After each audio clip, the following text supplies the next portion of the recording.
as Mike Gill is en route to San Francisco Super Bowl 60 Radio Row. You got me, Josh Hennig, hanging out with you on a Tuesday here on the Sports Bash, 97.3 ESPN. Thanks to have everybody on board the show today. We got a busy show to get to for the next 4 hours. I can either confirm or deny that Mike Gill and Nick Earnshaw will be joining the show, but that is the hope that we will hear from both of them a little bit later in the show. Don't forget, folks, they are 3 hours behind us. Good everybody on board the show today. 609-403-0973. That is the text board. The lineup for today's show, Kevin Durso, our 973 ESPN.com Flyers insider. He will join us coming up at 2:30 today. Sixers insider for the Philadelphia Inquirer, Keith Pompey at 3. Geoff Mosher for Inside the Birds podcast, also from Philly Voice, joining us at 4 o'clock. And you guys can join the conversation as well, 609-403-0973. We are streaming live on YouTube at 973 ESPN, as well as on X at Josh Hennig. What are the Sixers and Flyers heading into the month of February? Because we got a text yesterday on the text board that really kind of hung in my mind overnight over on the White Horse RV text board at 609-403-0973. And that text kind of made me do a lot of thinking overnight about the state of the Sixers and the Flyers. We're going to get into that. Plus, we got to get into some of the news that came out of last night's Super Bowl media night. Some of the fun, some of the good, some of the interesting. Former Eagle defensive lineman Milton Williams had a very interesting comment about comparing Eagle fans to Patriot fans. Apparently, the NFL cannot stop shooting themselves in the foot when it comes to controversial topics. But also, we want to get into a little bit more about what to expect from the Eagles heading into next season with Sean Mannion as OC. Forget the unsportsmanlike moment of the day coming up at 3:50 today. But I want to jump on top of the ropes, hitting on the Sixers and Flyers, because there was a texter who jumped in on the White Horse RV text board yesterday and said, hey, both the Sixers and the Flyers are above 500. They're both winning teams right now. But the reality is just because you're both winning teams doesn't mean that you are teams that, frankly, are in the same conversation, because they're not. Let's break it down for a minute here. The Sixers are 28-21 right now. The Flyers are 24-20-10. But there's some huge differences between these teams. The Sixers are 6th in the Eastern Conference. They are 3 games behind the Celtics and the Knicks, who are 2nd and 3rd place in the Eastern Conference standing. So, one hot streak by the Sixers and one cold streak by the Celtics or the Knicks can catapult the Sixers up to 2nd or 3rd in the Eastern Conference. So, while we might not think of them as Eastern Conference contenders, we know that in reality that these are teams in the Knicks and the Celtics who I think most people came into this season thinking the Knicks were better than the Sixers, and people thought the Celtics were either even or lesser than the Sixers. The reality is there's not a huge gap between these teams. And in an NBA where Jaren Jackson just got traded by the Memphis Grizzlies, which I am still trying to process that news, as it dropped maybe 2 minutes before the sports match started. Josh Hennig filling in for Mike Gill on 97.3 ESPN. The reality is that in an NBA where anyone seems to be available to be traded, James Harden is expected to be traded by the deadline on Thursday. It's not like the 76ers are that far off when it comes to contending. Flyers are a different conversation. The Flyers are tied for the second fewest points in the Eastern Conference standings, with the New Jersey Devils and one behind the Florida Panthers. Flyers are 10 points behind the Boston Bruins for the final wildcard spot in the Eastern Conference.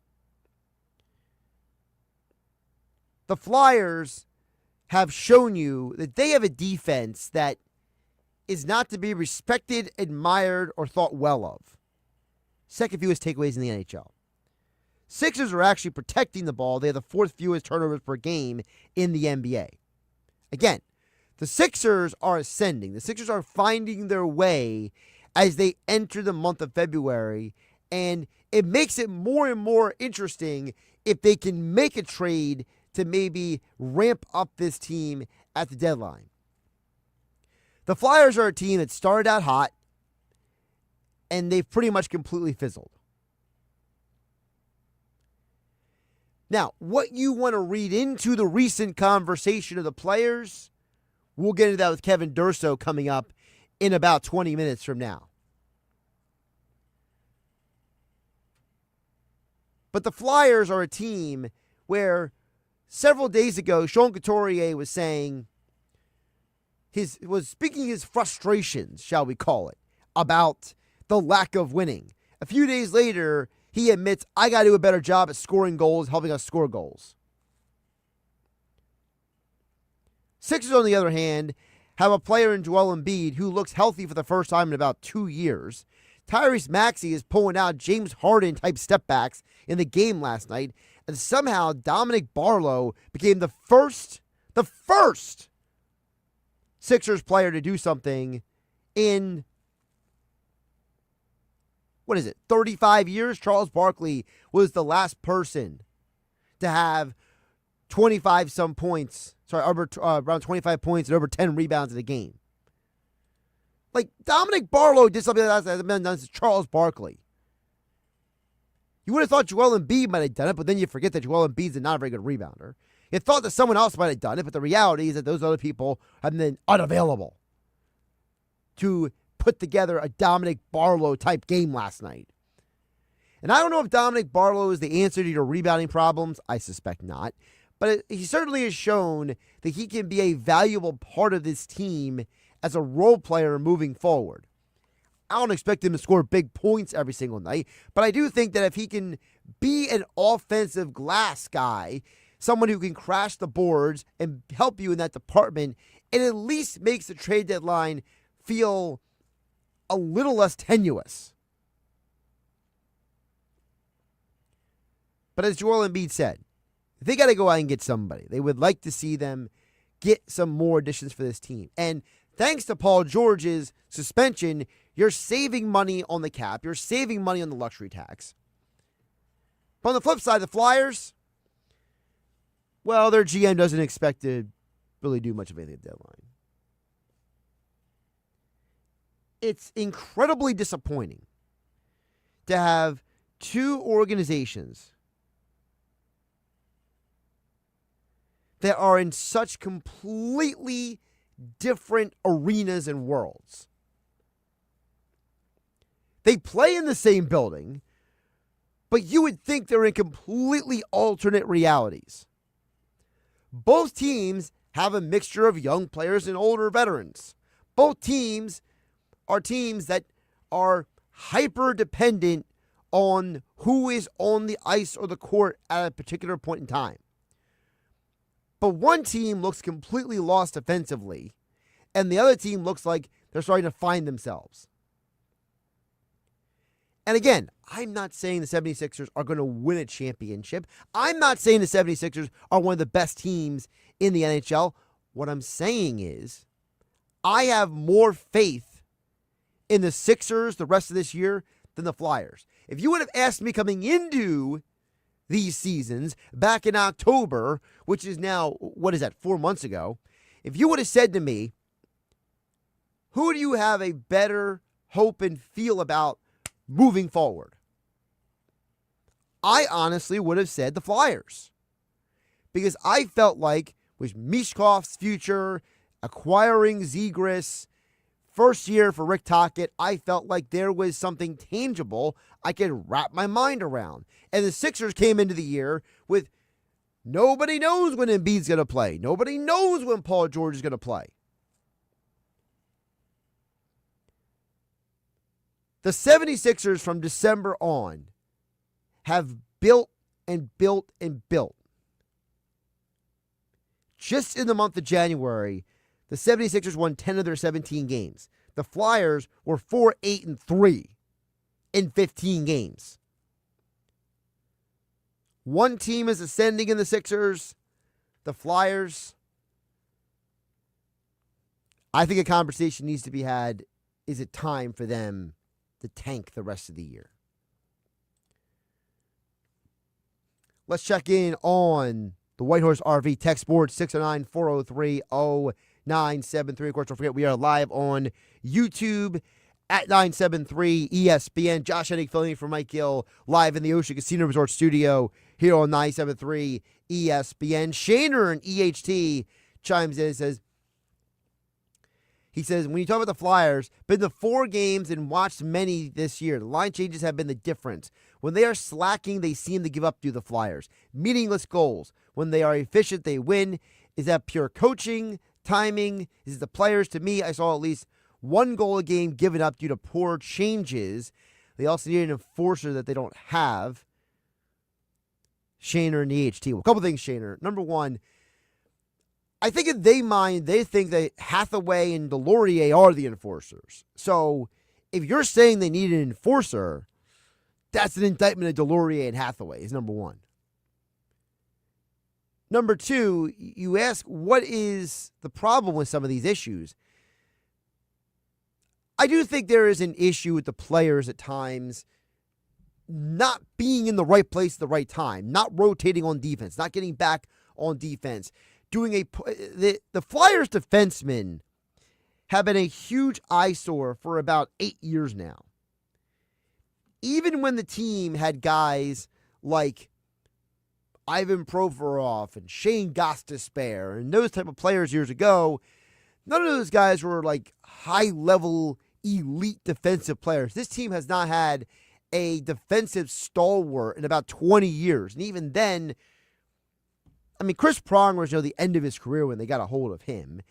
And Desjardins was a very good defenseman back in the late 90s, early 2000s, but he was more of an offensive-minded guy than a defensive-minded guy.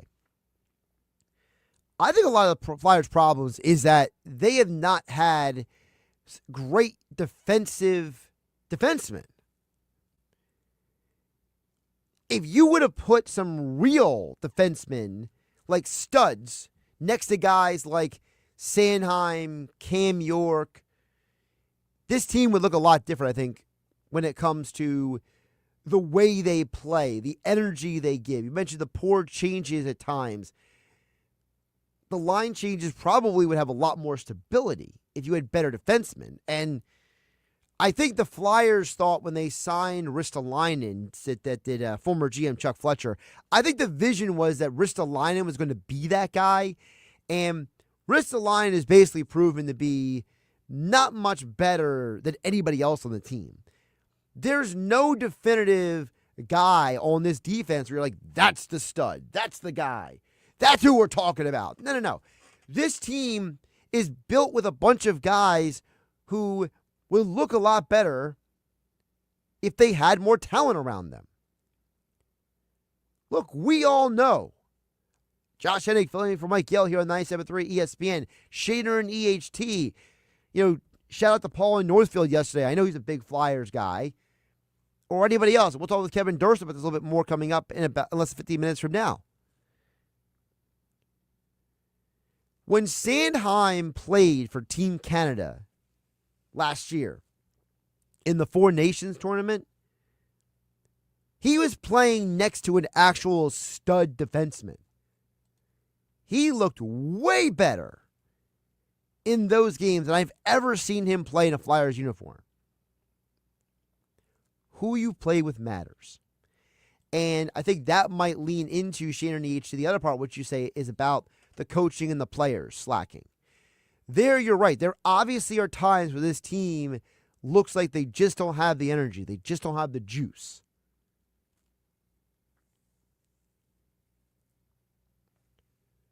And I think that comes down to, if you want to criticize Danny Briere for the roster he built, you want to criticize Chuck Fletcher for leaving Keith Jones and Danny Briere with one of the worst salary cap debacles in the NHL at the time. You want to blame Rick Tocchet for not getting through to some of the players a little better. I don't know who you want to blame. There's probably enough blame to go around that everybody's a little bit culpable. Dan from EHT chimes in at 609-403-0973 on the Whitehorse RV text board.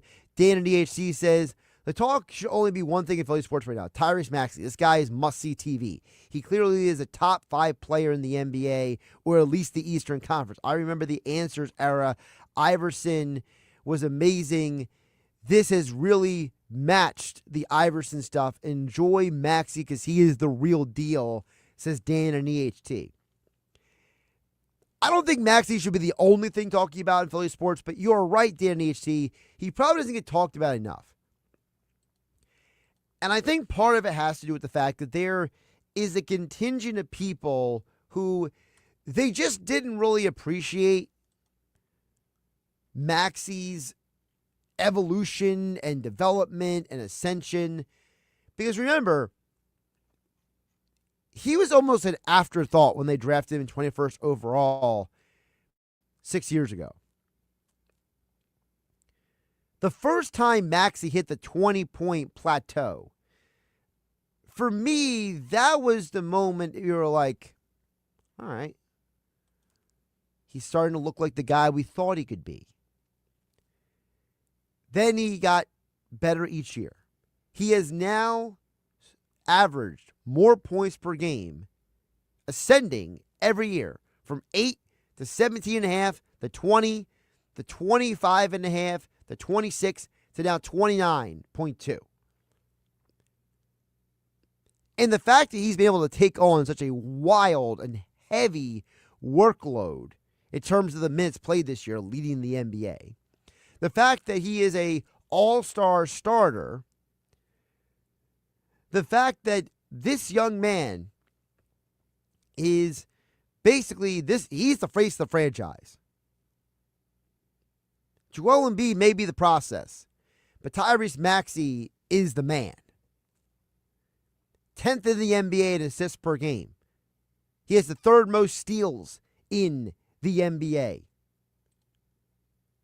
5th most points per game in the NBA. He also has the 5th best three-point shooting percentage in the NBA. If you were watching the game last night, he had a couple James Harden moments there. A couple step backs. A couple of moments where Tyrese Maxey was like, yeah, I know you Clippers know who James Harden is.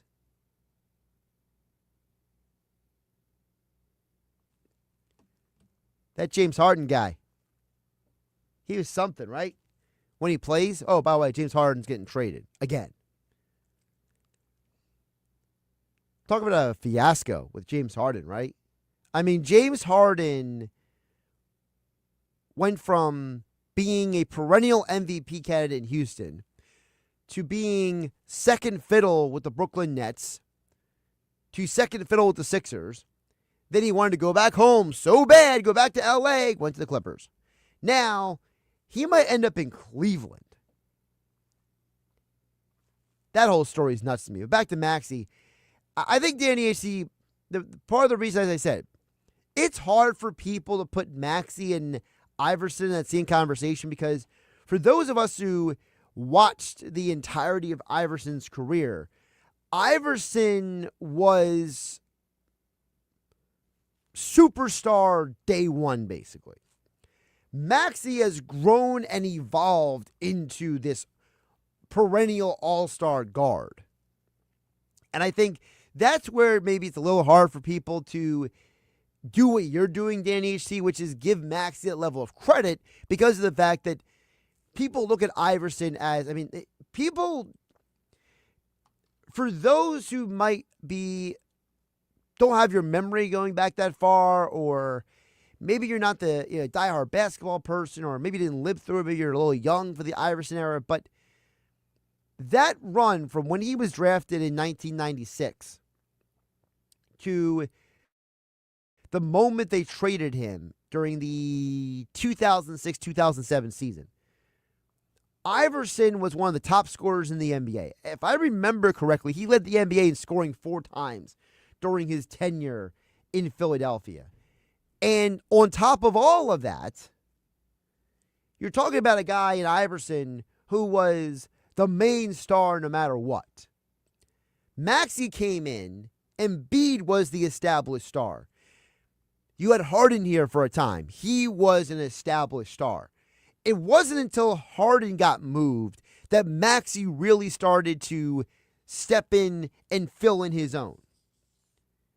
Now, if you want to say that Maxey is very much responsible for the success of the team this year, I think you're 100% correct. If you want to say he's an MVP candidate, I wouldn't mind having that conversation. I tend to think that the problem in the MVP odds right now is that there's 2 players who are probably going to get a lot of run in that voting, because in many ways the MVP award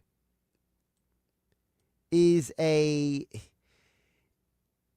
kind of like a popularity contest.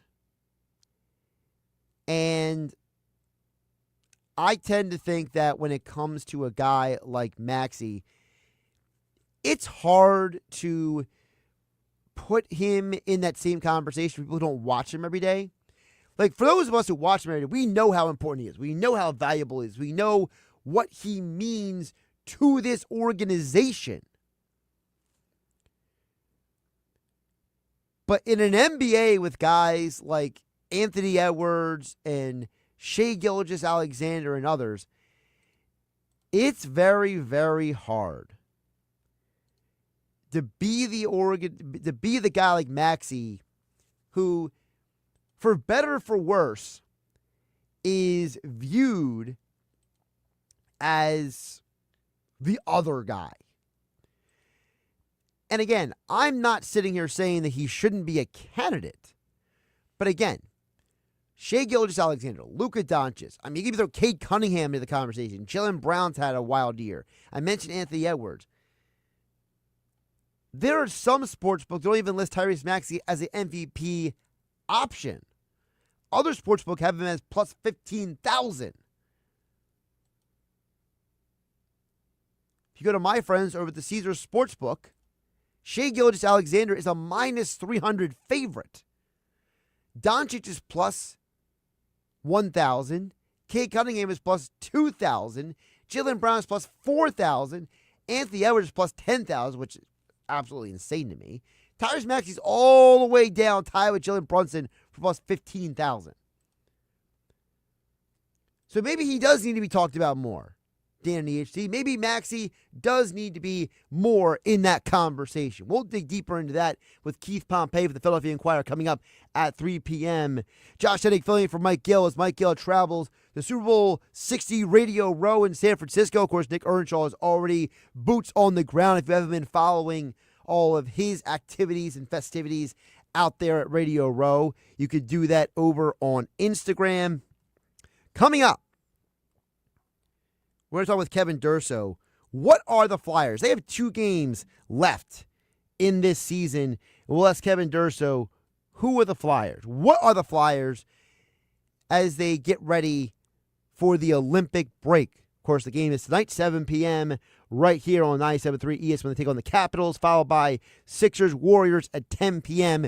You're home for the Sixers and Flyers and the Eagles here in South Jersey. 97.3 ESPN FM, the 97.3 ESPN mobile app powered by First Bank of Seattle. And we are streaming live on the 97.3 ESPN YouTube channel as well as at Josh Hennig on the X platform. It's Sixers Warriors tonight on 97.3 ESPN with the voice of the Sixers, Tom McGinnis, calling all the exciting play-by-play action. They beat to Maxey. Maxey on the run, into the lane, layup up. He made it, and the crowd goes crazy. It's Sixers basketball tonight. Coverage begins at 10 p.m. It's Sixers basketball all season long on South Jersey's radio home for Philadelphia 76ers basketball. 97.3 ESPN.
Texting 64,000, you agree to receive recurring automated marketing messages from IQ Bar. Messaging data rates may apply. No purchase required. Terms apply. Available at eatiqbar.com/policy/terms of service. Hi, I'm Will, and I created IQ Bar to empower doers like you with clean, delicious, ultra-low sugar brain and body fuel. Our IQ Bar plant protein bars help you refuel smarter. Our IQ Mix Zero Sugar Hydration Mixes help you hydrate harder, and our IQ Joe Instant Mushroom Coffees help you caffeinate larger. All three product lines boost physical performance, but they also boost mental performance via nutrients like magnesium and lion's mane. Right now you can try our epic IQ Bar Ultimate Sampler Pack with 9 protein bars, 8 hydration mixes, and 4 coffee sticks. Win your day with clean ingredients, amazing taste, and superior brain and body nutrition. Try IQ Bar today. Get 20% off all IQ Bar products plus free shipping when you text IQ Bar to 64,000. Text IQ Bar to 64,000 to get this exclusive radio offer. That's IQ Bar to 64,000.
It's the Sports Bash with Mike Gill Keeping the fans entertained and happy. on 97.3 ESPN and the 97.3 ESPN free mobile app.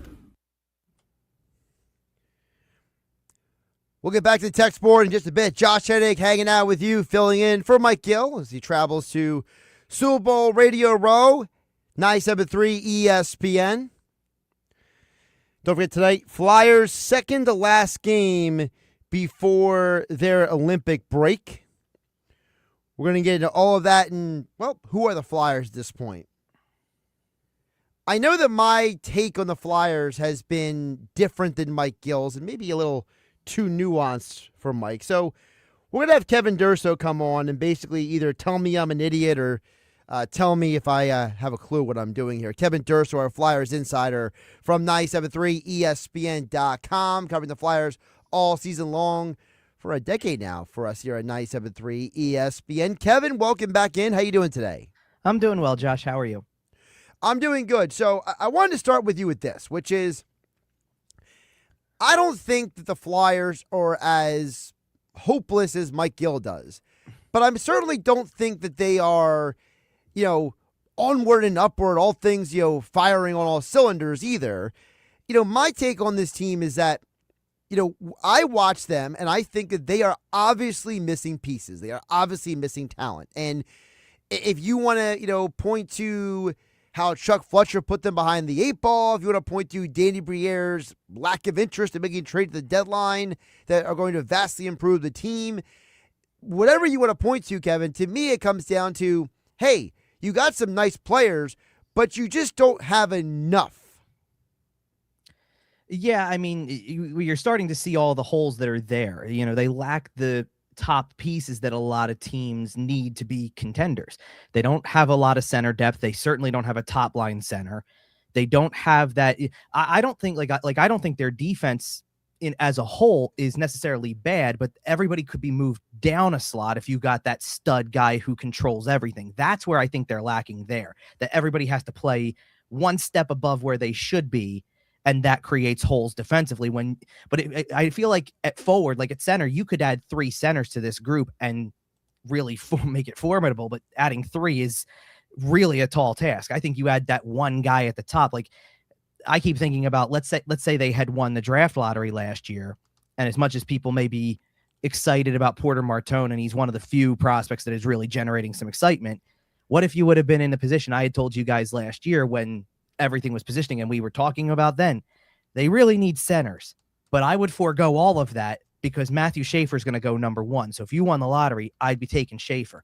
The New York Islanders, who got him, happened to win the lottery in just the second year they missed the playoffs in the last 6 or 7, and now look poised to potentially make the playoffs again and have that guy who's going to be their number one defenseman for the foreseeable future. That's the kind of impact of a player you want to add in that situation. And right now, the biggest issue for them is trying to figure out the avenues where you get it, because you either have to sink so far down the standings to try to position yourself in the draft in that respect, or you're going to have to try to trade for it because free agency has already told you there's not going to be a lot out there. So that's where the state of the team kind of is right now, is that, to Mike's point that he's been making over the last several days on the show, what do you have to show for not making the playoffs?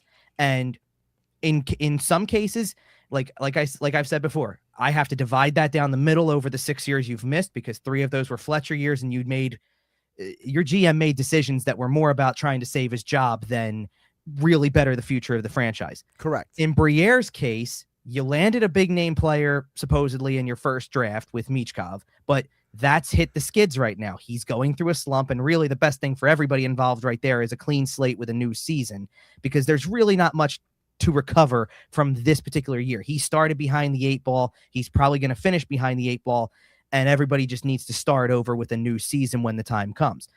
Martone's another nice player. And then you've got guys that are kind of in the middle, these first-round picks that they've made. Oliver Bonk, probably a nice player, but probably in the same category as all the other defensemen they have. Jet Lachenko, stock is down this year because he hasn't made as much noise in juniors. And Jack Nesbitt's to be determined. It's too early. He's probably 3 years away from even making an impact on your team and being a professional athlete, one step down in the AHL. So there's so many pieces that you have to wait for from the draft perspective. And I think Briere has done a really good job the first 2 off seasons of cleaning up a lot of the mess. But when it comes time to turn that corner, you don't have the luxury of taking a lot of chances and hoping things turn out okay. You have to hit on so many decisions that you make. You have to get just about every one of these calls right. And now you're starting to see the questions creep in a year where, hey, Zegras was a great pickup. Vladar's been huge for them this year. Those guys have mattered. But Dvorak was a nice pickup, but did he really need the extension, or was that a piece you could have sold at the deadline if you would have seen this coming? It seems like what happened is they went ahead with the plan thinking we might make the playoffs this year. We have a legitimate shot halfway through the season. We know we don't have a lot of center depth. We really need to extend this guy who's been a key part of the team this year to this point. And now you look at what's happened since, and you kind of probably wish that you would have waited a little longer to just be able to evaluate this as a whole, especially at this part of the season when the break is coming up. All right, so let me backtrack with you for a moment. Kevin Durso, our Flyers insider, 973ESPN.com, at Kevin_Durso on the X platform, joining us here. Josh Hennig filling in for Mike Gill as he travels at Super Bowl 60 Radio Row here on the Sports Bash on 973 ESPN. You mentioned about, the Chuck Fletcher to Danny Briere part, and I think that's kind of where I keep getting into, I don't want to say arguments, because it's not like Mike Gill and I are like at each other's throats over it. It's just like we just kind of come to the table from different points of view. I kind of create the Fletcher and Briere eras as like a Mason-Dixon line. Like anything that happened before Briere, not that I don't care, but I just don't put it on his credit card. You know what I mean? So, to me, the Ristolainen contract, that was totally Fletcher, right? That was not Briere's fault. Now, Briere's having to deal with it. So, to me, one of my problems with this team, and Kevin, you and I have been talking on 97.3 for what, 9 years now? Yeah. So, how many times have you heard me complain about the defense on this team? Sure. Right? To me, it's I think they thought Ristolainen was going to be that stud, and he's turned out to be not really much better than Sanheim. So it's to me, part of the problem is that if you had a stud defenseman or a couple of really good defensemen, it makes the rest of the defense look better. And now you create this domino effect where now the rest of the team plays better because the Flyers, they are second fewest takeaways in the NHL. So to your point on the defense thing, this is where I'll start with this, because right now, as it stands, and this is what happens when you've lost 11 games out of 13, you do a lot of guesswork. So you're trying to figure out the combinations that work. So right now, as it stands today, Travis Sanheim is playing next to Rasmus Ristolainen on the top pairing. Ristolainen's not a top pairing defenseman. We'll start there. Whatever you thought you were getting 5 years ago when all of this started, he's not that. No. That being said, I think Travis Sanheim is a top pairing guy, but needs the other guy, needs the stud next to him. So whoever the one is, put Sanheim with him. That forms out your top pairing, and it works. Right. Kevin, you brought up Team Canada, for example. I was going to bring up last year. We saw it in the Four Nations. And you're going to see it in the Olympics. And in the Olympics, when you put Sanheim next to a legitimate stud defenseman, he looks great. And it doesn't even have to be one of the biggest names out there. I'll give you an idea of who I think just off the top of my head here. Just going off of what I of the Olympic roster. I have a hunch that the guy who they would probably play Sanheim with in the Olympics, and I think he did play a little bit with him in Four Nations, is Thomas Harley of the Dallas Stars. Not necessarily the first name that you pull out. He's not even the top defenseman on Dallas, to be honest. Miro Heiskanen is. But he's number 2, and yet he could hold his own as a 1 because Dallas is that deep at the position. But it makes Sanheim look a lot better when you put him next to a guy who holds his own as a 1. And to me, if you had that, Sanheim plays the 2 on the top pairing. You bump York Drysdale, and York Drysdale right now is actually your middle pairing, and it to me is a pretty legitimate middle pairing if everything works together. And then you get into the Sealer, Ristolainen, and Emil Andre. Like, those guys are probably third pairing guys, and that's where it should balance out. And that's why I keep saying I don't feel like they're that far off from completing the picture. It's just now they need the hardest element to get, which is the stud. That's the hard part. I think they need that one guy that evens it all out. The thing about the like you talk about the takeaways, the texter earlier, I think it was Shaner who brought up the line changes. Yes. They get caught in changes at least once a game. Here's something that I want to bring up, and I've been thinking about this for a while because, you're having me on because of my perspective from the press box, that I'm there to see it live and in person and watch it like that. But, I do the road games from home primarily and watch the game on TV like everybody else does. And while I'm at the games in the press box, little inside trade secret here, I have headphones in, so I'm listening to the game broadcast on TV while it's going on. One of the things that I've heard Brian Boucher say a lot, and this is not a criticism of Boucher to like cover up for other people. He'll come out during his analysis of and this happens a lot when you've lost games the way they have, 5-2, 6-3. You'll hear him say something like, I think player A thinks player B is going to do blank. And what it basically says to me is that nobody's on the same page what they want to do. They all kind of act as individuals. And I put that out there. I tweeted that out during the last game, where it is, the only way you get out of what they're in right now is if you stop playing as individuals and understand where everybody is supposed to be. And this is happening 2-3 times a game minimum, where, I think that they both went to the same spot because he thinks he's going to cover the other guy and cover the middle ice. So he goes to play the puck. They both go play the puck. And next thing you know, that's how Braden Pointer and Nikita Kucherov are left wide open at the side of the net. And then you get scored on because it's a weak side goal. It's easy. Look at the goal, against Columbus the other day when they played last week on Wednesday. They just tied the game not 2 minutes earlier. And then everybody breaks down and goes for one guy, and the back door is left wide open, and your goalie finally can't bail you out. It happens too often, and it's been happening with such consistency. It's at an alarming rate, and that's where the defensive struggles really come from. But it even comes down to something as simple as, from a turnover perspective, defenseman moves the puck up, maybe gets it like one of the recent games, Christian Dvorak had a really bad turnover that led to a goal. Defenseman makes the pass up, it goes to Dvorak. So now the defensemen think, it's getting out of the zone, we can go on the line change. And then Dvorak turns the puck over, and now you're caught. And it's those little fundamental mistakes that have really plagued them for multiple years at this point that just, it frustrates me to no end, because I know what I'm looking for when I watch the games, and that's not it. I watch every other team that comes in seem like they know what they're doing from a fundamental standpoint. There are nights where there's teams out there that look like they don't have a clue either, but it's been pretty consistent with this team. And that's where it starts. As much as it can start with, the defensive coverages are bad. One mistake by a forward too, who either, again, defenseman thinks the forward's covering the guy who's going toward the net, or the forward is going to get out of the zone so they can make that line change. It all kind of starts there. And when you make one mistake, it can compound itself. And that's what's been happening to them lately. All right, so let's focus on part of what you just said there, because you just talked about, some of the issues they're having right now. Mm-hmm. So where do we draw the line between the coach, his responsibility, and the player's responsibility? Because, a few days ago, Couturier is, crying me a river before the weekend. And then now the other day, he's like, oh, I got to do a better job helping get us goals. It's like, there's a part of me that's like looking at a guy like him. It's like, you're the veteran. Like, you shouldn't be complaining. You should be part of the solution. But then I also the coach, and I'm like, is he not communicating well enough? Was he the right guy for this job? Like, I know that's sacrilegious for some people, but it's got to be asked, right? Sure. And the thing is that, because I heard Mike talking about this the other day too, that what they really need to do is get, rid themselves of some of these veterans that don't contribute to this level, right? And the problem with that is that, in the NFL over the course of a year, somebody's not pulling their weight, somebody's not the player they used to be. The guys get cut all the time, right? Like, guys get cut, new guy comes in, you sign a different player, you try that out. In Major League Baseball, you can have the veteran guy and then say, you know what, after a certain point in time, this isn't working out, designated for assignment, probably going back into free agency, and you eat the mistake pretty much, right? Like, from the contract standpoint. The NHL, you just can't do that. You can't just buyouts are the only way to get out of it, which is a long-term plan that you have to sit with for a while when it comes to your cap space. And that only happens at the end of a season, usually, unless it's under really extenuating circumstances.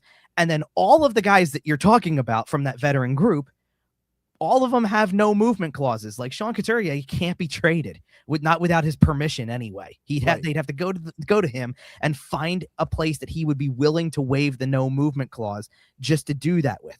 So that's the way that it is. The part that's unfortunate is that because everybody immediately points out the Couturier contract. When that was signed, that was a good deal for a player who was at the top of his game. Unfortunate that the back surgeries happened. Unfortunate that he's a shell of the player that he used to be, and that's where you sit with him now. What really needed to happen was over the years, and it's interesting because you brought up the Ristolainen contract from before, and it's funny because Briere's been stuck with that one since the transition happened, since he took over as GM. And it's still a contract that they're trying to kind of work around, whether they want to still have it or not, whether it's worth trading it, whatever. I kind of wonder now, because to me, that was one of the moves that Fletcher made in both accounts. It was a trade that never really needed to happen. You had to make another trade just to make the money work in the first place. Then you doubled down on it because you didn't want to be wrong. So you signed him because you felt like you had to. I kind of wonder if the Dvorak extension is a little bit of Danny Briere's version of this potentially, because it's possible that by signing Dvorak to a 5-year deal, it's not going to be Briere's problem alone. It's going to be the next guy's problem, because shelf life for executives and coaches is not very long in the NHL. So I wonder if that's the contract that kind of turns the table a bit, because for most of it, Briere has done a really good job of figuring out where can I strike on certain things? How can I get rid of certain players that don't fit the mold here? How can I get new pieces in that may help us turn the corner? And for the most part, for half the season, every offseason move they made this year was a hit to this point. And then you got past that halfway point. Dvorak's contract was signed. The ink was dry on the contract. And then all of a sudden everything turned. And now you're going to go into a deadline where the general manager is telling you, well, we're probably not going to do much because they don't have much to sell and they don't have any reason to buy. So it's very much a ride it out situation.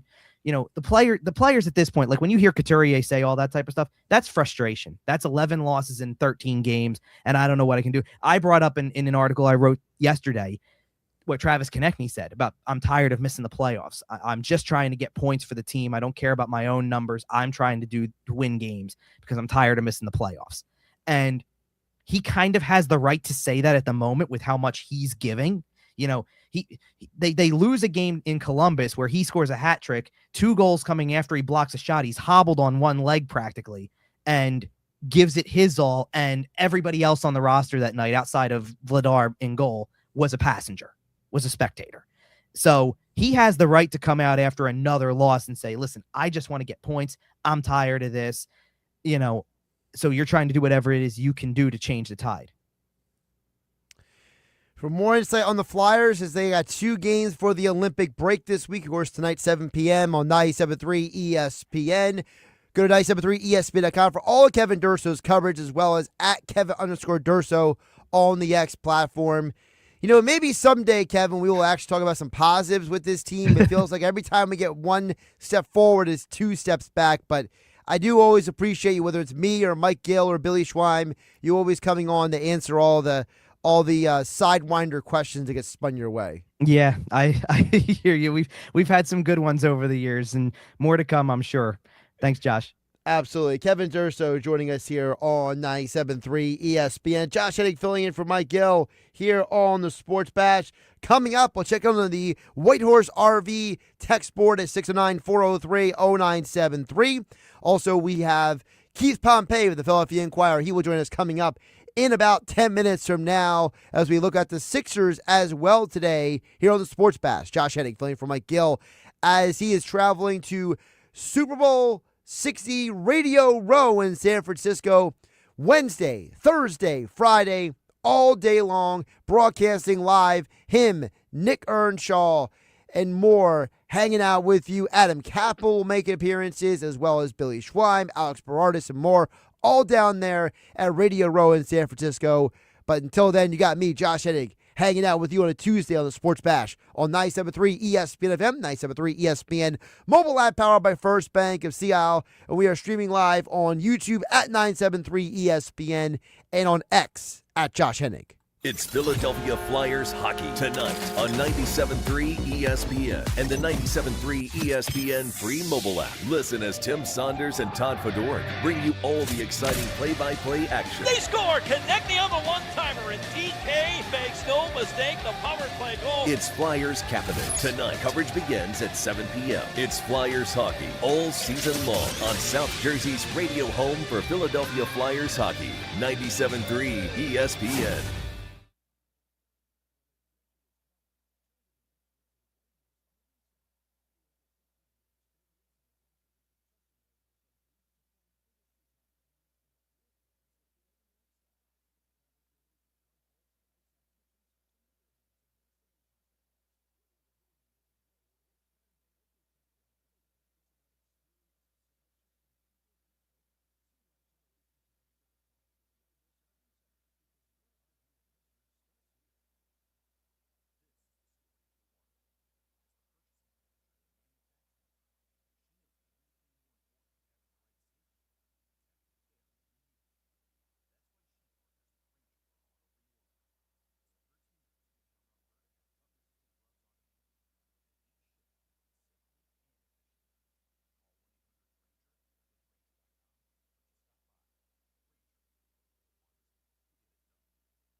Automotive Avenues, your family-owned, pre-owned dealership is growing and now has a second location in Sewell. Automotive Avenues brings the power of wholesale to the public. They make financing easy. Good credit, bad credit, no credit. You're still approved. Find out why Automotive Avenues has won customer satisfaction awards for the last 8 years. Discover why everybody loves Automotive Avenues of Sewell on Delsey Drive. Or check out their expanded inventory now at automotiveavenusnj.com.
You're listening to The Sports Bash with Mike Gill on 97.3 ESPN and the free mobile app. All right, wrapping up hour number one of The Sports Bash. Josh Hennig hanging out with you here on 97.3 ESPN. Over on the Whitehorse RV Center text board, with locations in Galloway and Williamstown, Whitehorse RV, your adventure starts here. Text didn't leave their name, but it says, love the hockey talk. Need more of it every day. Do the Flyers have an ownership problem? It says in the text board at 609-403-0973. I wouldn't go as far to say it's an ownership problem, because I think that's very overreaching when you're getting into that conversation. But if you want to say it's a lack of assertive ownership, giving the people who run the organization a definitive direction could be a problem, that's a conversation we could maybe have down the road. Keith Pompey next.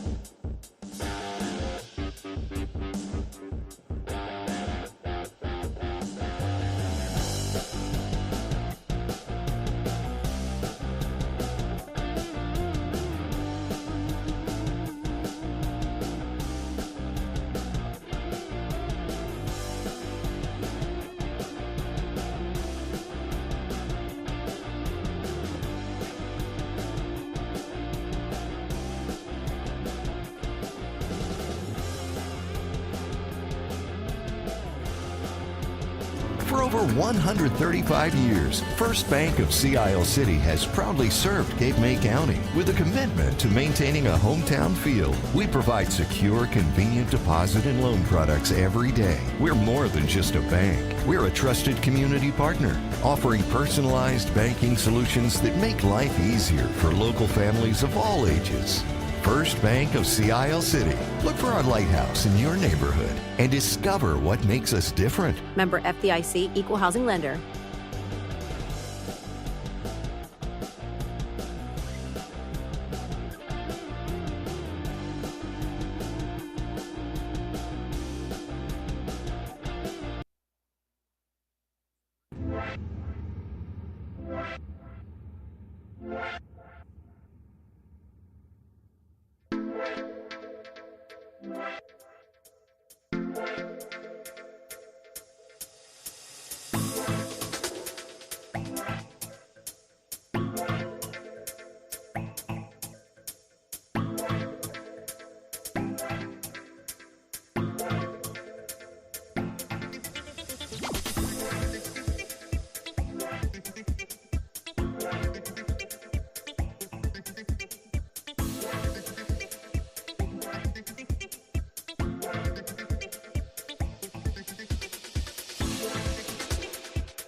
7.3 ESPN, WENJ, WENJ HD, Millville, Atlantic City, a Town Square media station serving all of South Jersey.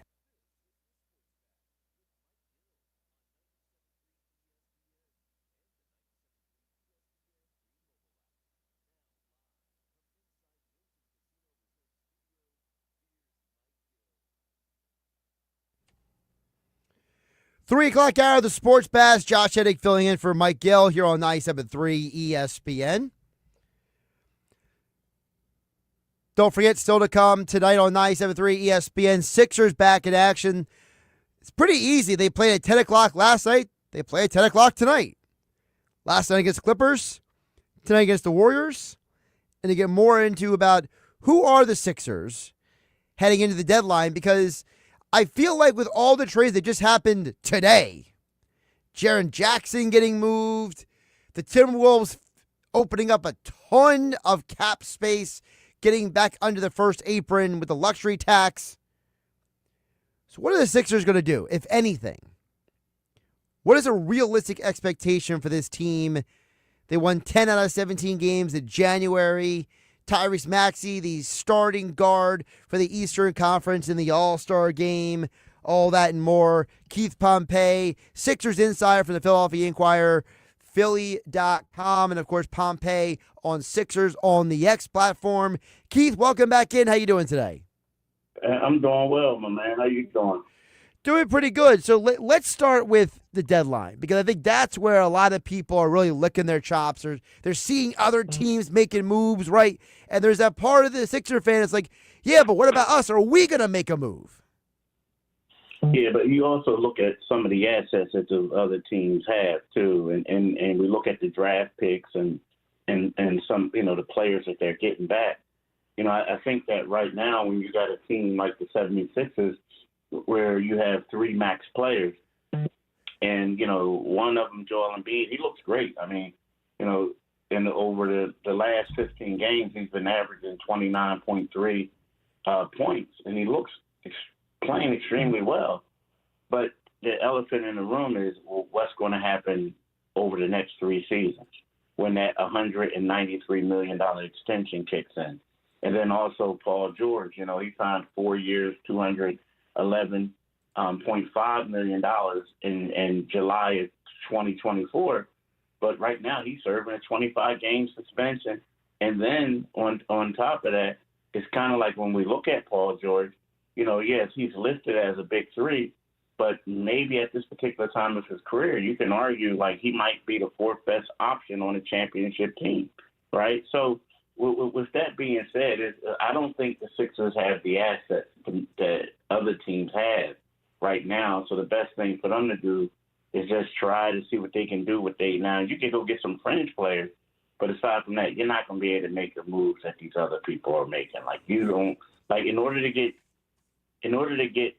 James Harden, Cleveland's going to have to give up Darius Garden, right? You saw what Utah had to give up to get or Jaren Jackson. So it's a lot of different things that are happening, and the Sixers just don't have the assets. So if the Sixers don't have the assets to go for the big names, I'm not asking you to name a specific player, Keith, because I don't want to get you in trouble. I'm not one of the people who's trying to get information out of you for aggregation purposes. But, I do want to know, what is the type of player that is a realistic expectation? Are we talking about a guy who would come off the bench? Are we talking about a guy who can maybe be like a sixth or a seventh man? Are we talking about somebody who maybe can be like, hey, when Paul George has to come back until late March, and when Oubre goes to the bench, who's sliding into that role? Like, is that what we're thinking about here? Nah, you know what? I think sometimes what the Sixers need to do, me personally, and I know there's a lot of people who would disagree. That type of person that the Sixers would get is going to be a fringe player, right? So if you're going to get a fringe player, you might as well just try to work with Jared McCain, other guys like that, see what they can do, right? Because, when you just start getting guys and playing, fantasy basketball, let me mix this person and that person in, it doesn't always work. I mean, look at the guys that they did that they picked up in years past, and where everybody thought that was going to be a great fit, and then we realized they weren't. You know what I mean? So, I get it. Like, now you may say, like, if they trade Andre Drummond, then yeah, they're going to have to get a center who can rebound and who can protect the rim, who can be a shot blocker, right? So that's something that they would need. Let's say if they traded Kelly Oubre, which would be a major blow, a bad deal, well, then you're going to have to get someone who, is going to be able to do some of the glue things he can do. But to me, like, when we're talking about the Sixers, and I know a lot of people want to, go out there and get this person, that person. I think the main thing for them is you got to convert the two guys you have on two ways. You got to convert those guys. I'm talking about especially Don Barlow, especially after what we saw yesterday, right? Because when you look at it, when Paul George comes back, there's a great chance that Barlow's going to go back to the bench. And when he comes in, he can be that glue guy, so to speak, for you, right? We saw where Quentin Grimes is being a little bit more fitting into his role better. Jared McCain is starting to find his shot. So to me, though they already have the pieces, it's just a matter of them all just playing at a high level once the playoffs start. You mentioned Dominic Barlow. That was a question that Mike Gill got asked on our White Horse RV Center text board yesterday, Keith, which is, when are they going to actually convert this guy's contract? What is taking so long? Is this a strategic move with the roster? Are they just, trying to, kick the can down the road? Especially after last night, I feel like the first thing I should have seen this morning is Keith Pompey reporting Dominic Barlow signed for the rest of the season. I feel like that should have been the headline this morning, but instead, hey, he has this historic night and he's still two-way. Well, if we remember last year, Justin Edwards, he was starting several games and he was playing extremely well. They didn't convert his contract until actually the night before the draft. I mean, excuse me, not the draft, before the Super Bowl, right? They were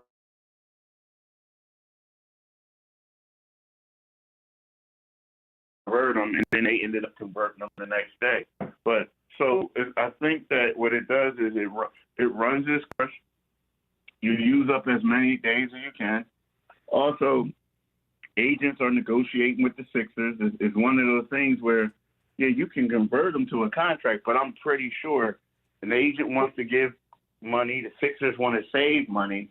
So, it's kind of like, free agency. You can sometimes you got players on your team where you want to, give an extension to or bring back, and you have preliminary discussions and say, what will it take? But you really don't get to it until you have to get to it. You know what I mean? Because let's face it, the Sixers are saving money right now by these two guys being on there. And then secondly, in order to get both of them, they are going to have to make, they will get an additional roster spot after 5 games that Paul George is missing. So, if you're smart, you'll wait 3 more games, right? And then after that, you decide what you want to do. So you can do it that way. But at the same time, it's just, one of those things where it's just, it takes time because you also say it may be a player on the team right now that you want to trade, but you're trying to get the best deal. Everybody knows that you're trying to trade that player because you want to bring in both of those two-way guys.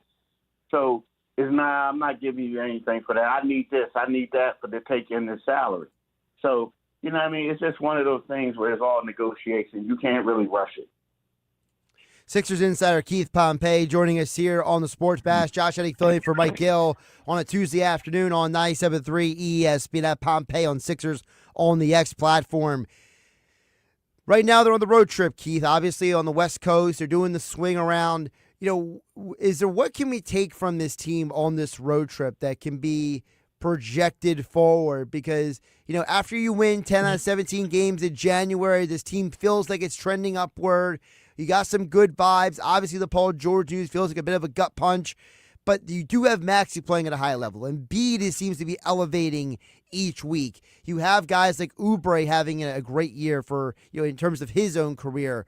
What is this team moving forward? Like, are we seeing on this road trip kind of like something that can be parlayed to the second half after the All-Star break?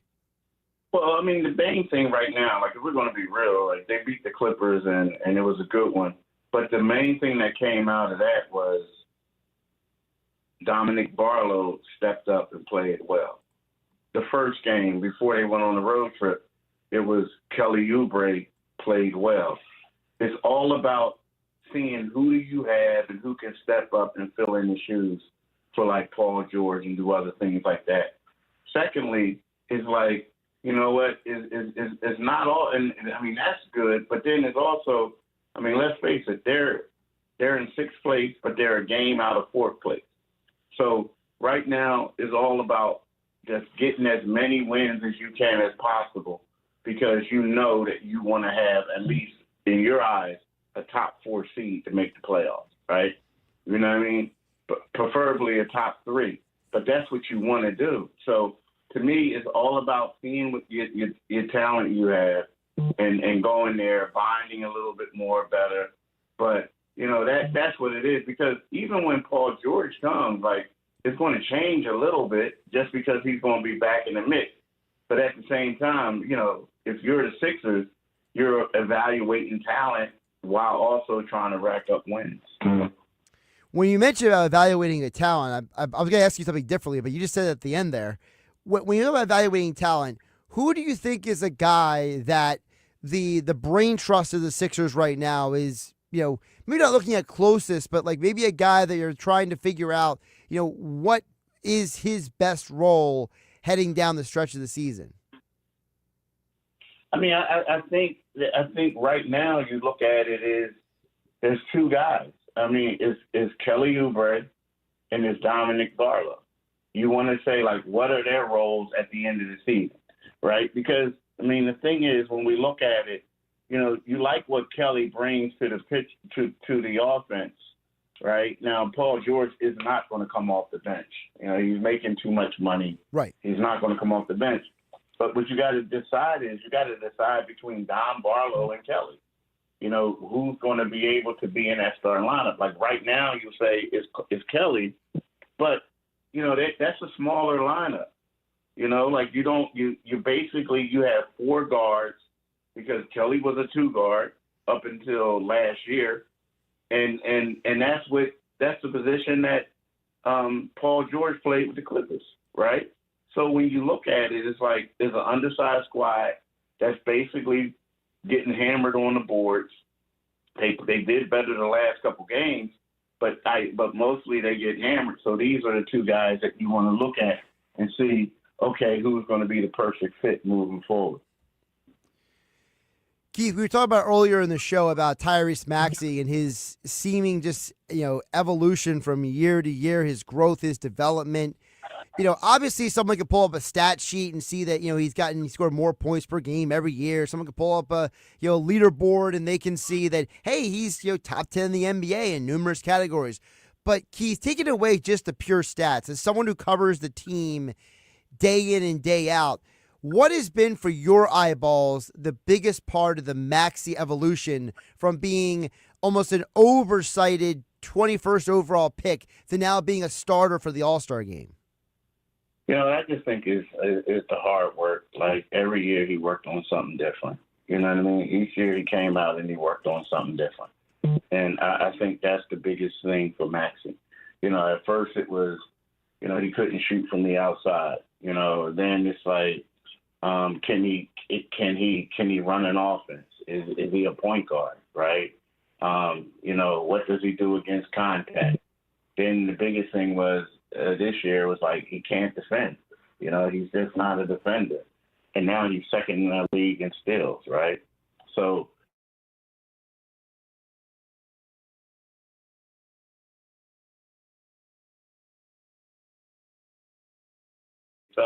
because he would say, I got to get 1% better every day.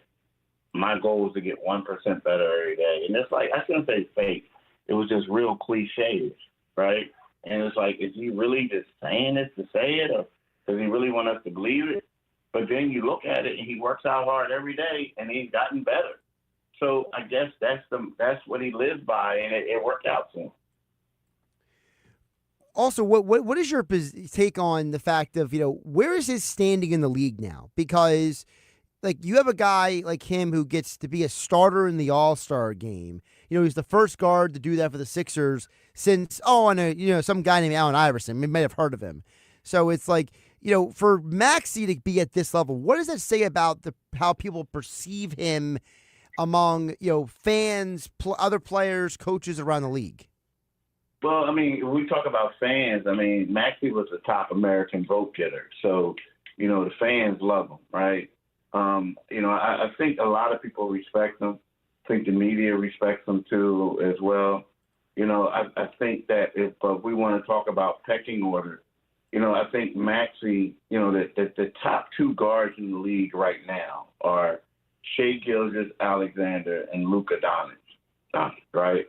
I think that Maxey is battling with Cade Cunningham, Jalen Brunson, Donovan Mitchell, and those three guys. He's battling those three guys in regards to being recognized as second team All-NBA, right? I know that Maxey is an All-NBA guard. It's just a matter where he's going to get voted at, right? But the thing is, I think he's very well respected because when you look at it, as far as made three-pointers, overall, he's one of the top 5 players in the league in that. He's in assists. He's top 11, top 12 in assists. In scoring, his numbers dropped a little bit, but he's still a top 5 in the league in scoring, and he's second in the league in steals. So when you look at all these other guys, typically these point guards, what do you see? You may see them with scoring, you may see them with assists, but you don't see what they're doing on the defensive side, right? You just don't. And so to me, that says a lot. It says a lot because he's playing well on both ends of the floor. And those are the things that coaches really respect and they love about a player, So, and then also you look at it, Joel Embiid is playing well, but, right now everybody around the league is saying that, Maxey has elevated his play to whereas, he's been the number one guy for most of the season. So, yeah, around the league, everyone respects him. But, again, he's a two-way player right now, so that you get extra respect for that because typically a guy who scores a lot of points gets a little lazy on the defensive end, if you know what I mean. Absolutely. Keith Pompey covering the Sixers for the Philly Inquirer, Philly.com. Check out all of his coverage at Pompey on Sixers as the Sixers continue their West Coast trip. Last night it was in LA versus the Clippers. Tonight it's against the Golden State Warriors. Hear all the action. Tom McKinnon is on the call. Here you're home for Sixers basketball in South Jersey, 97.3 ESPN. Keith, appreciate you making the time today. All right, thanks for having me, my man. I always enjoy being on the show. Absolutely. Keith Pompey, great stuff from him as always here on the Sports Bash. Josh Hennig filling in for Mike Gill on 97.3 ESPN. Coming up on the show, we got more text to get to in the Whitehorse RV Center. Text board at 609-403-0973. Football at 4. Of course, powered by the Inside the Birds podcast. Joining us today will be Geoff. Mosher will be joining the show for the latest on the Eagles. He has a very interesting column at phillyvoice.com I want to get into with Geoff about new offensive coordinator Sean Mannion. We've talked about who has influenced the new Eagles OC, but maybe you don't know the whole story. I think Geoff can give us some great insights on that based on his article at phillyvoice.com coming up a little bit later in the show. Plus, on top of all of that, what former Eagles player had something interesting to say about Eagles fans, and what Hall of Fame quarterback had something to say about Jalen Hurts? All of that happened in the last 20 hours. All that and more still to come. Josh Hennig filling in for Mike Gill here on the Sports Bash. 97.3 ESPN FM, the 97.3 ESPN mobile app powered by First Bank of Seattle City. Streaming live on YouTube at 97.3 ESPN and on X at Josh Hennig. It's Philadelphia Flyers hockey tonight on 97.3 ESPN and the 97.3 ESPN free mobile app. Listen as Tim Saunders and Todd Fedoruk bring you all the exciting play-by-play action. They score! Connecting on the one-timer, and DK makes no mistake, the power play goal. It's Flyers Capitals tonight. Coverage begins at 7 p.m. It's Flyers hockey all season long on South Jersey's radio home for Philadelphia Flyers hockey, 97.3 ESPN.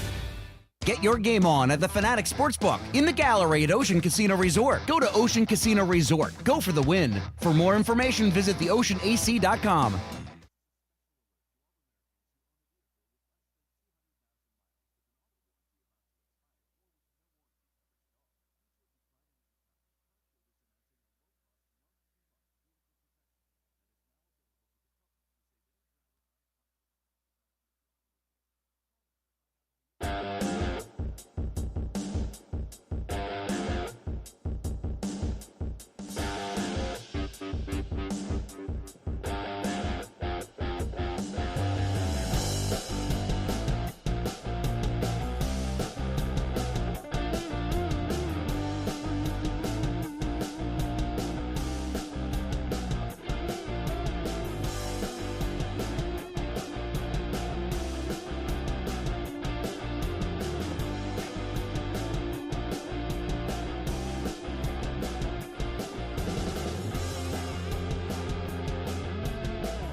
You're listening to the Sports Bash with Mike Gill. Never thought this radio stunt would catch on so big. On 97.3 ESPN.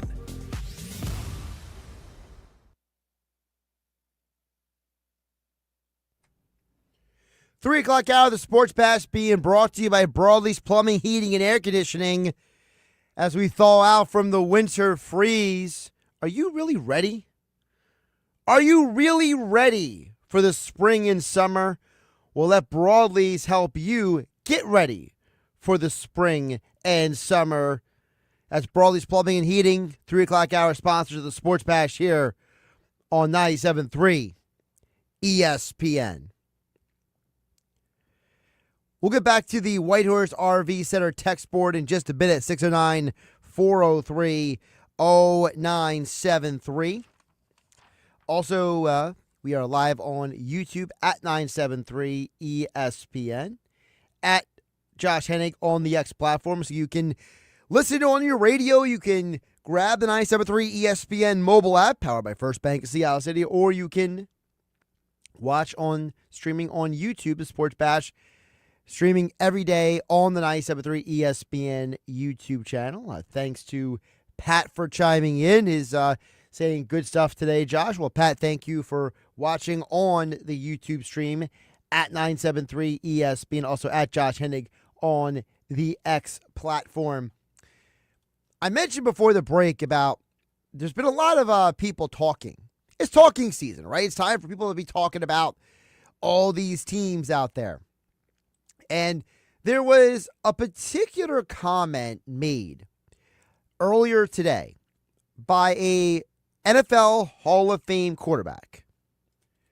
So for those of you who may have been listening to the Rich Eisen show, heard Monday through Friday, 12 to 2 p.m. here on 97.3 ESPN, Rich Eisen had Troy Aikman on the show. And the Eagles weren't even the topic of conversation. Not even in the galaxy of the conversation.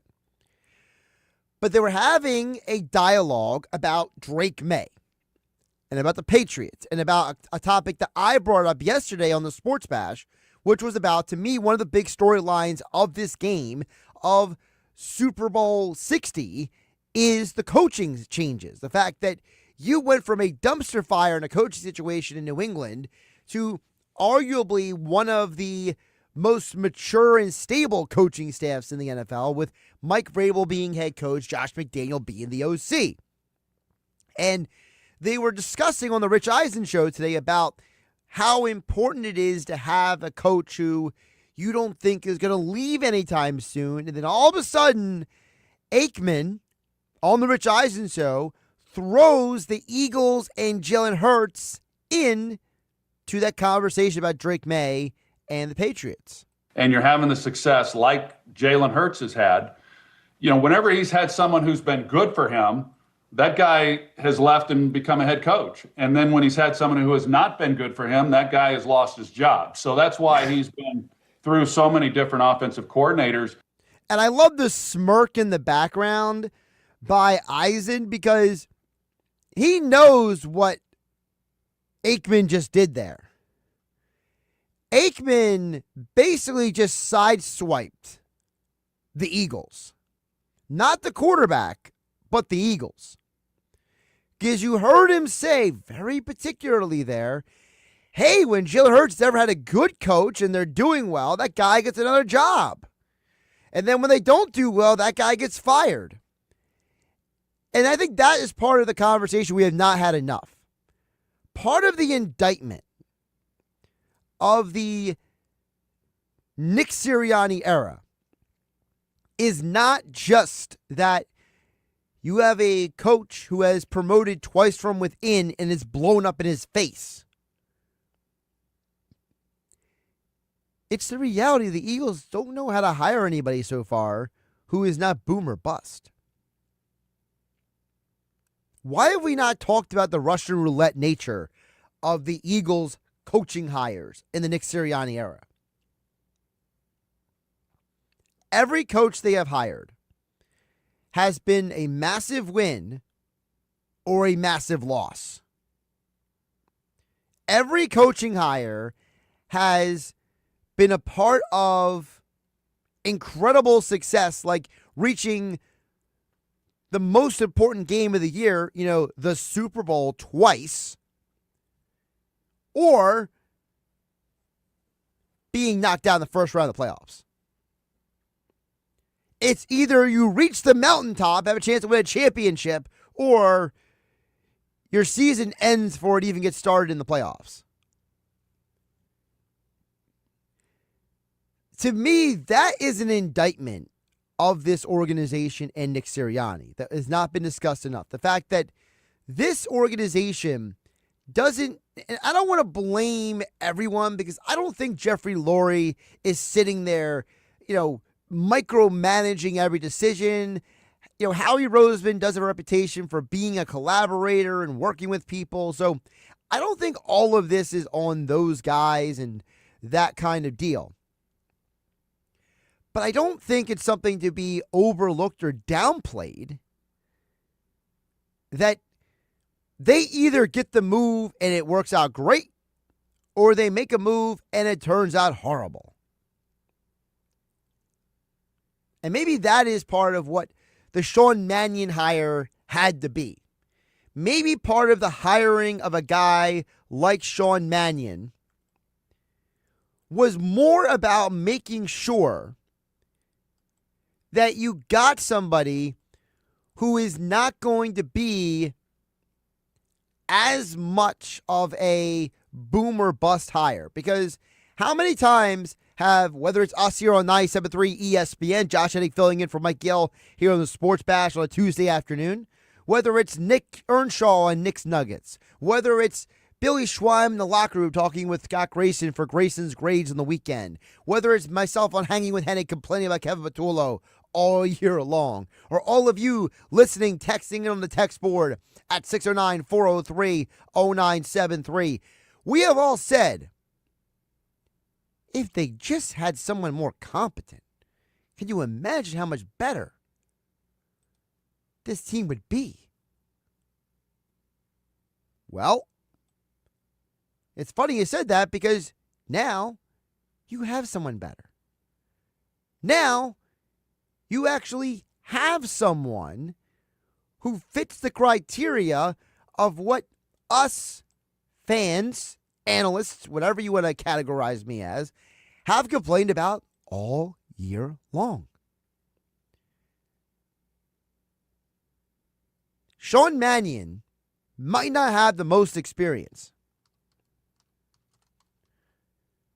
but you know what he does have?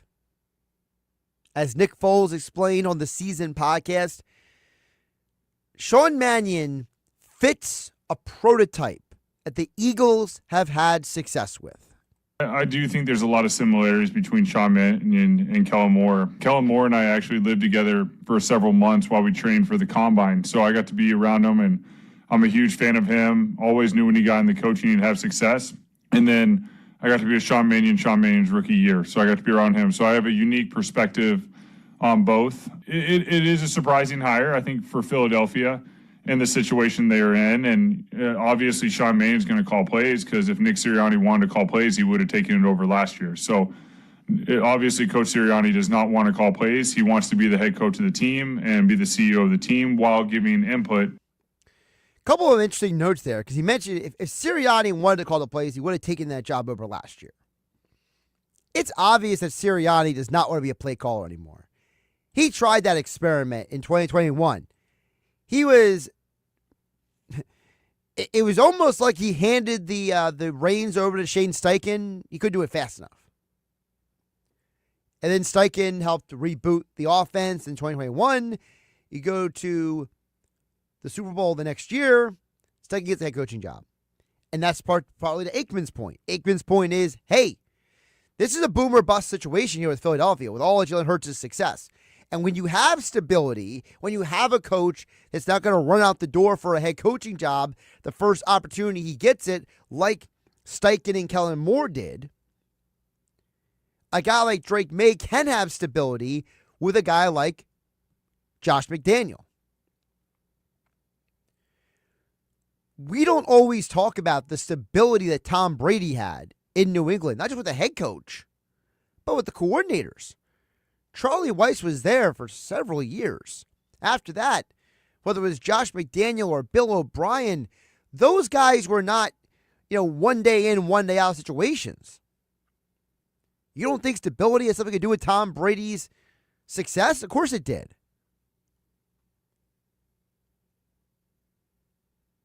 Now, what it says about Nick Sirianni, the fact, like I said, that you constantly have this boomer bust nature of the job, that is worth having a conversation about. Over on the YouTube channel at 973 ESPN, S.Y. Dunsworth chimes in, is the handle. He says, not firing Patullo earlier in the season only saved Sirianni's job. If they fire Patullo earlier this year, then it's all on Nick. The common denominator to Hurts' success is a good OC, not Sirianni. That is clear. Well, you might say it's not Sirianni, but for better or for worse, Sirianni does get credit for all these wins. And he gets credit for all the losses. So the success and failings of this team, in many ways, are on Sirianni. So you may look at Hurts and say, hey, Hurts is not, having these, a Super Bowl MVP award-winning game or a regular season NFL MVP runner-up season if it wasn't for Kellen Moore and Shane Steichen. That is very true.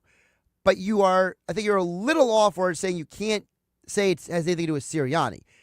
Because you've got to give Sirianni credit for saying, I don't want to call the plays. I need to find somebody to call the plays. And hiring a guy like Sean Mannion, as Nick Foles explained on the season podcast, he thinks that Mannion was hired for a very, very specific reason. Who ultimately do they feel like Jalen Hurts would want to work with? And I think Sean Mannion, being 33 years old, having played professional quarterback in the NFL, having backed up, obviously Jalen's a starter, but he has this unique knowledge. The bet obviously is he's never called plays. And in Philadelphia, that can be difficult. But I will say this to put everyone's mind at ease that's a Philadelphia fan that's sort of like, what the heck?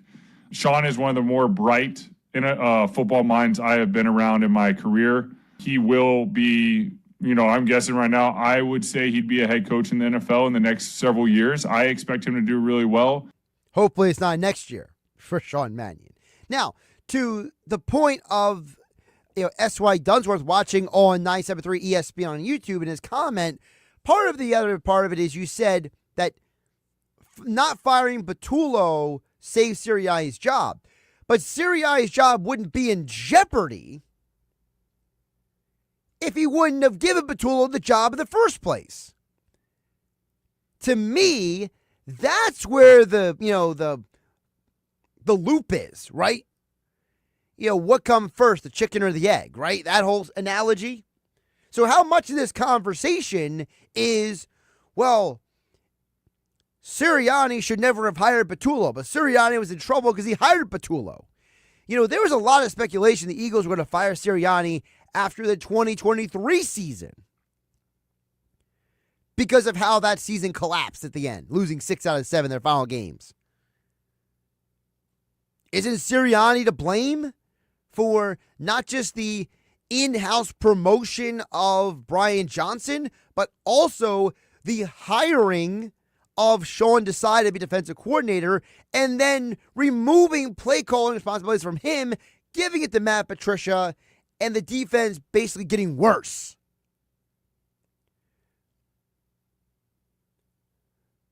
So, to me, I don't look at this as if Sirianni is successful or not, because at the end of the day, whether we as fans like it or not, okay, all of the people who chant EAGLES Eagles, all the people who sing Fly Eagles Fly, for as much as we are frustrated with Nick Sirianni, the reality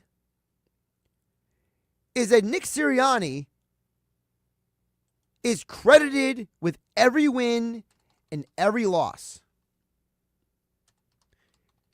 And right now, he is in rarefied air. His record of 59-26 in a regular season, winning 6 out of 10 games in the postseason, a 60% winning percentage in the postseason and almost 70% winning percentage in the regular season, it puts him in a very, very rarefied air category. So Sirianni is not the failure or the bad guy that sometimes we paint him out to be.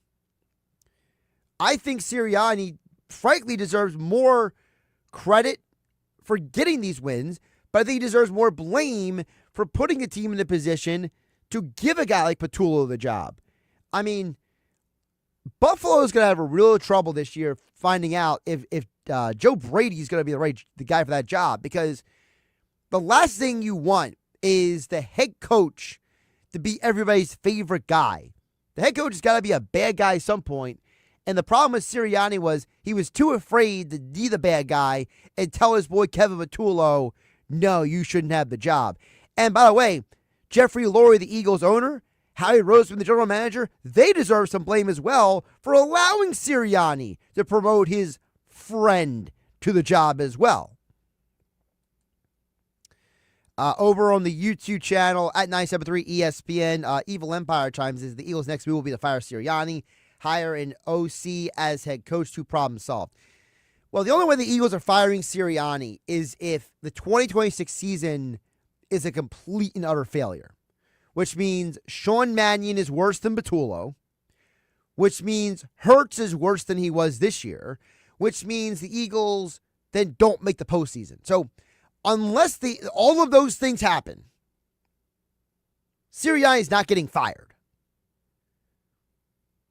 I'm sorry to disappoint you, Evil Empire, but it's just not happening. All right, we'll check on the text board throughout the show. The White Horse RV Center text board is 609-403-0973. Don't forget about White Horse RV Centers in Williamstown and Galloway. Your RV adventure starts here at White Horse RV. Sponsoring the text board is 609-403-0973. Plus, still to come, Geoff Mosher from the Inside the Birds podcast. We'll get a deeper look at who Sean Mannion is, what Sean Mannion is for this organization and this team. Geoff Mosher has a great article over at, I just forgot the name of the website, PhillyVoice.com. Yeah, that's the side effect of when you're working as the producer and the host for the show all by yourself. Your brain goes blank, and you forgot who you were even talking about. By the way, we are still hoping to hear from Nick Earnshaw for maybe at least a check-in edition of Nuggets. Maybe not a full nugget platter, but maybe just a reminder that he exists. If you haven't been following Nick Earnshaw on Instagram and X, all of his travels around San Francisco for 973 ESPN, go follow him on X and Instagram at NEarnshaw Radio. Of course, Mike Gill and the Sports Bash, they are landing. Well, I think Mike Gill's already landed. Just the question is how quickly he can get out of the airport to get over to Radio Row to maybe chime in on this show today. I'm sure Mike Gill has some thoughts on the Sixers game last night. Dominic Barlow doing something for the first time since Charles Barkley last night. How about that craziness?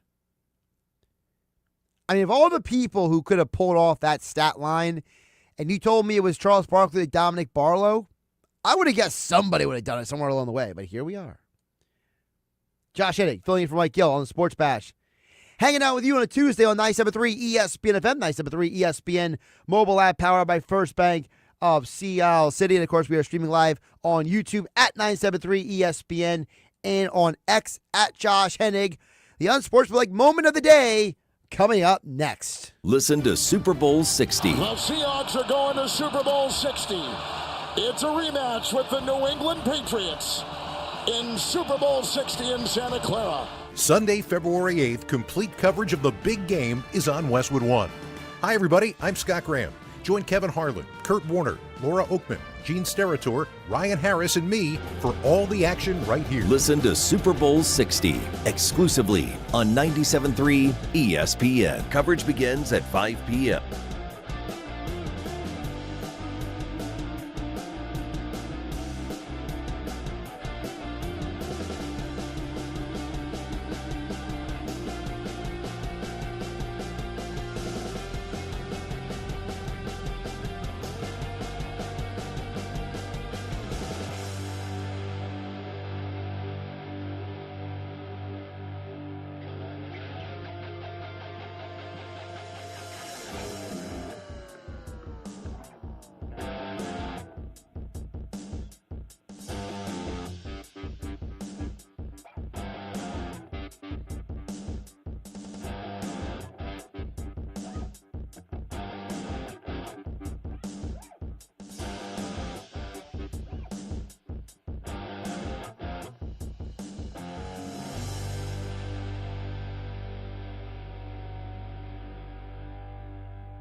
It's the Sports Bash with Mike Gill. And I am the voice of the voiceless. On 97.3 ESPN and the 97.3 ESPN free mobile app. I don't think this is about Sam Darnold getting to the Super Bowl with the Seahawks at all, or them letting him walk. This is just about J.J. McCarthy that they don't think he's good. If Kirk Cousins next year goes to a different team outside of Atlanta, and they go to the Super Bowl, whatever team that is, and Michael Penix Jr. looks like a legit quarterback, like his peers in this draft, Drake May, Bo Nix, Jaden Daniels, Caleb Williams, if he looks close to them, it doesn't matter that Kirk Cousins got to the Super Bowl. It matters that Penix is developing. This guy did not get fired because he let Sam Darnold and Daniel Jones walk. He got fired because he chose J.J. McCarthy, and J.J. McCarthy is showing no signs of life in Minnesota. That's the Unsportsmanlike moment of the day. Evan Cohen, Monday through Friday. Him, Michelle Smallman, Chris Canty, 6 to 10 a.m. here on 97.3 ESPN. Josh Hennig hanging in for Mike Gill. I love what he said on the show, because what happened with Kwesi Adolfo-Mensah, people love to look at Sam Darnold. He got to the Super Bowl with the Seahawks. Why could he do that here? Sam Darnold never gets the contract with the Seahawks if he didn't have the year he had in Minnesota, first of all. See, in life, it is not about the person who walks out the door. It's the person who walks in the door after them. That is the lesson that Howie Roseman learned the hard way in Philadelphia. Howie has said this in numerous interviews, that one of the biggest mistakes he made was trying to hold on to the older players after the first championship. He did not do a good job at filling in the guys behind them. So, what did he do? When he realized this Jalen Reagor thing ain't working, I'm going to go get Devonta Smith. I need more than Devonta Smith. I'm going to trade for A.J. Brown. The Vikings hired a GM who frankly should have never had the job in the first place. He might be the nicest guy. Kwesi might be a super nice guy. But his background was in analytics. His background was in things that had nothing to do with winning football games. He had a very checkered history in the draft. He had gotten many things wrong. And obviously the organizational evaluation of J.J. McCarthy was a mistake. Doesn't mean J.J. McCarthy can't be a good quarterback? Of course not. Sam Darnold took 5 teams to get to a good spot. But I think Kevin O'Connell has shown you he has won games with Kirk Cousins, Sam Darnold, Josh Dobbs, Carson Wentz, and J.J. McCarthy. So it ain't the head coach's fault. Maybe it's the roster that the GM gave him. That's on our Sportsmanlike moment of the day. Monday through Friday, Evan Cohen, Michelle Smallman, Chris Canty, right here on 97.3 ESPN. Football at 4. Geoff Mosher joins us next.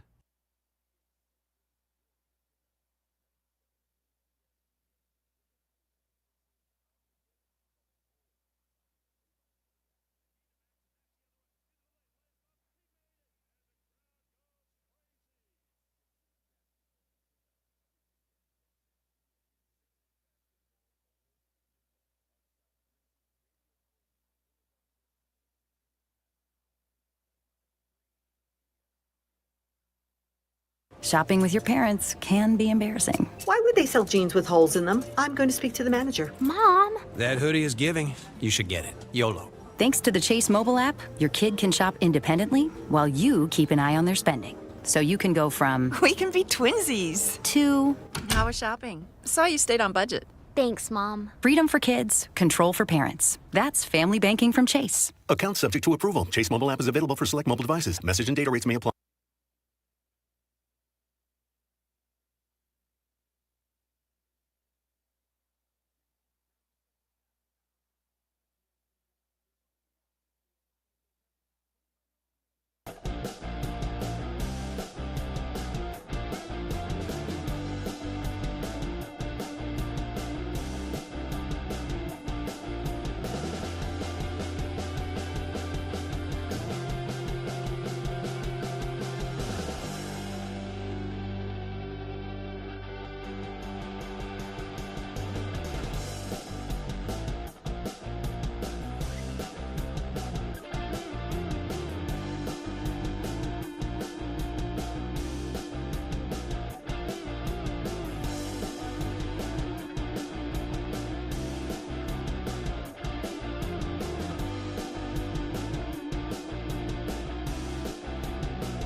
home of the Sports Bash with Mike Gill, 97.3 ESPN, WENJ, WENJ HD, Millville, Atlantic City.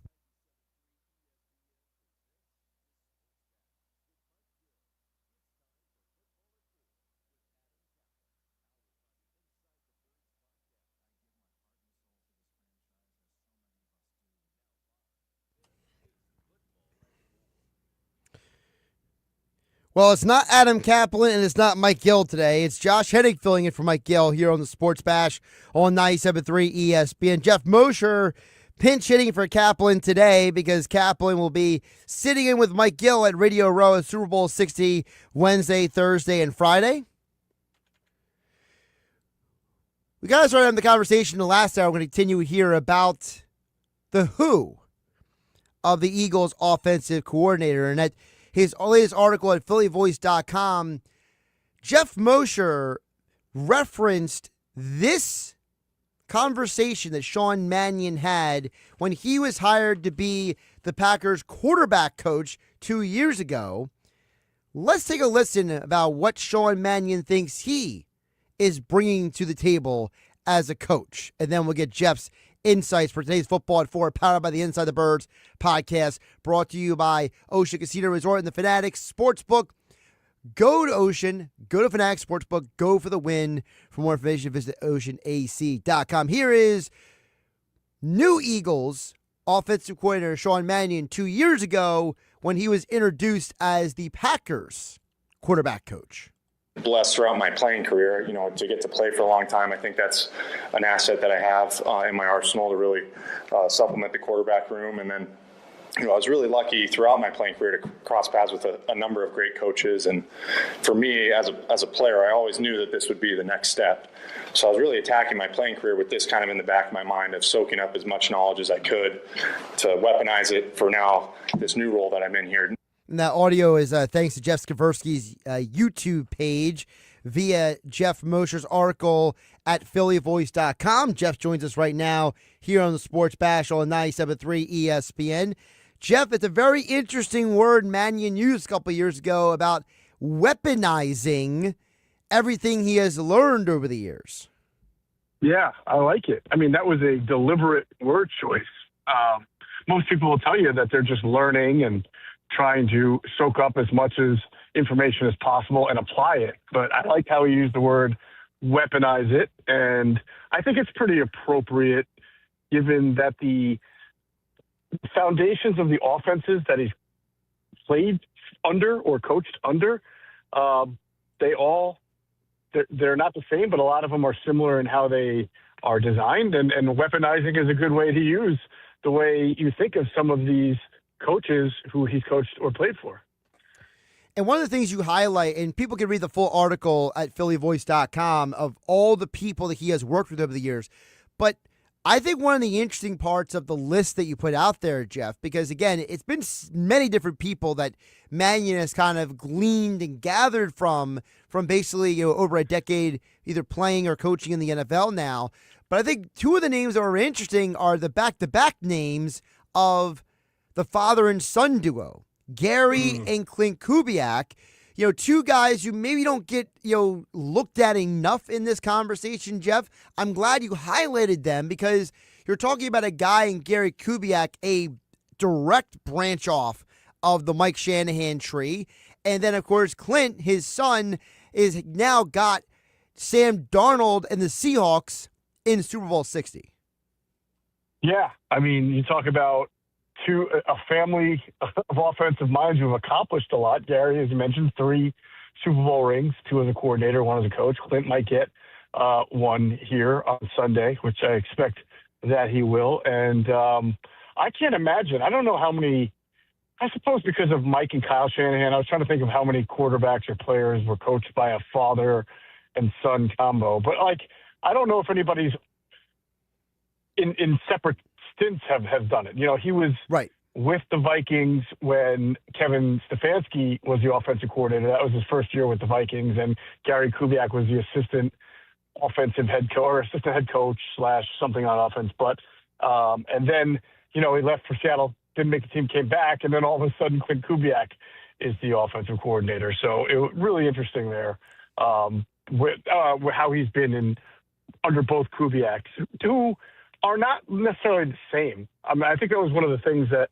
going through writing the story about the McVay, Shanahan, Kubiak tree is how different, similarly structured, but how they get there differently now. Especially McVay, who's really adapted his offense a lot from when he first became the Rams head coach. And then you look at Kyle Shanahan, whose offense has adapted from Mike Shanahan's, but in itself has really remained the same for as long as he's been the 49ers head coach. When you look at, because you just mentioned, there's all these slight variations. So then what is, obviously we can't fully predict this, but like, what do you think the variation might be for a former quarterback doing one of the systems? Because one of the things people might not remember is, Kyle Shanahan's a former wide receiver. He never actually played quarterback at any major levels.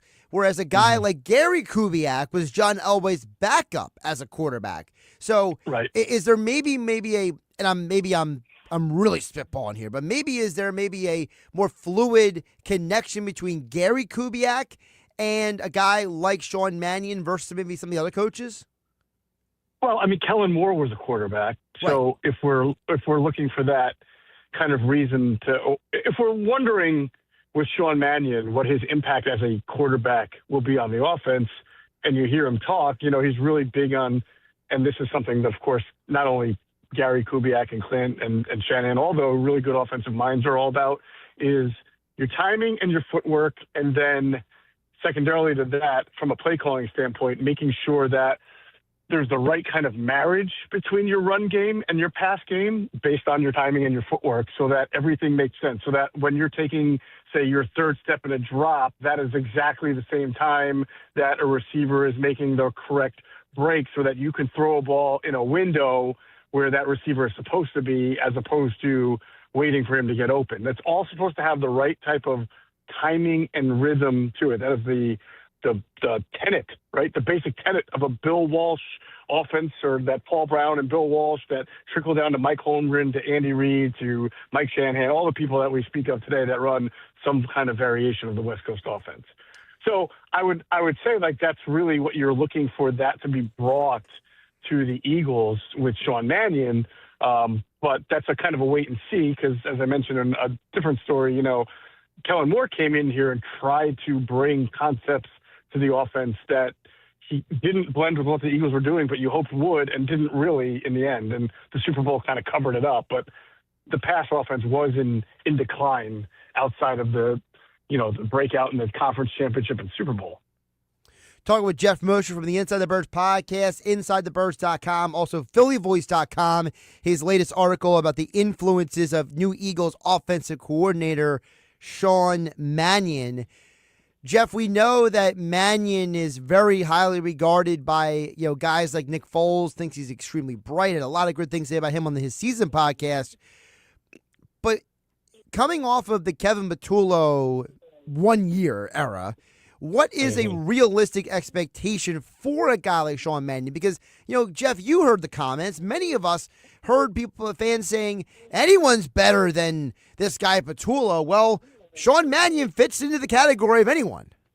Yeah, I mean, I really don't know what to expect. And you keep hearing comparisons, and Kellen Moore comes up, and Kellen Moore's a guy who, before he got to the Eagles, obviously, was a quarterback in the NFL for a few years, retired immediately, like literally immediately, I believe, became the quarterback's coach of the Cowboys. That's correct. A pretty big swing right there to not even make him like a quality controller. It's unconventional. And then a year later, he is the play calling offensive coordinator for the Cowboys, and they have the number one offense. So there's a precedent set by a person who played that position the way Mannion did, back up, learned under different, his influence with Scott Linehan, right?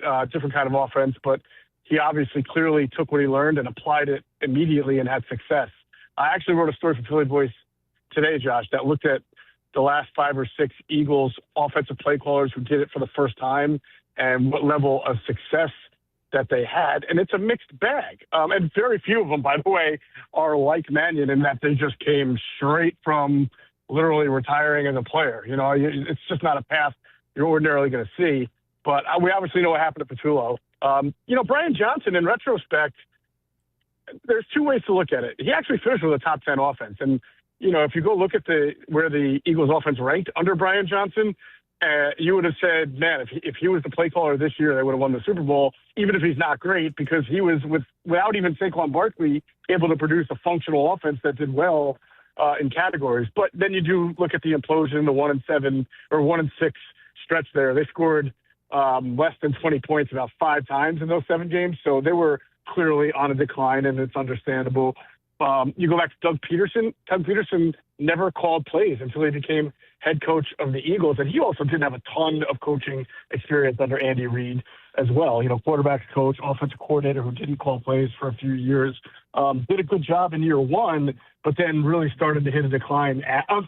Year 1 was decent. Year 2, they win a Super Bowl, was great. And then a decline in each of the last 3 years. And the same thing happened to him in Jacksonville, where that first year he had a top 10 offense and then declined.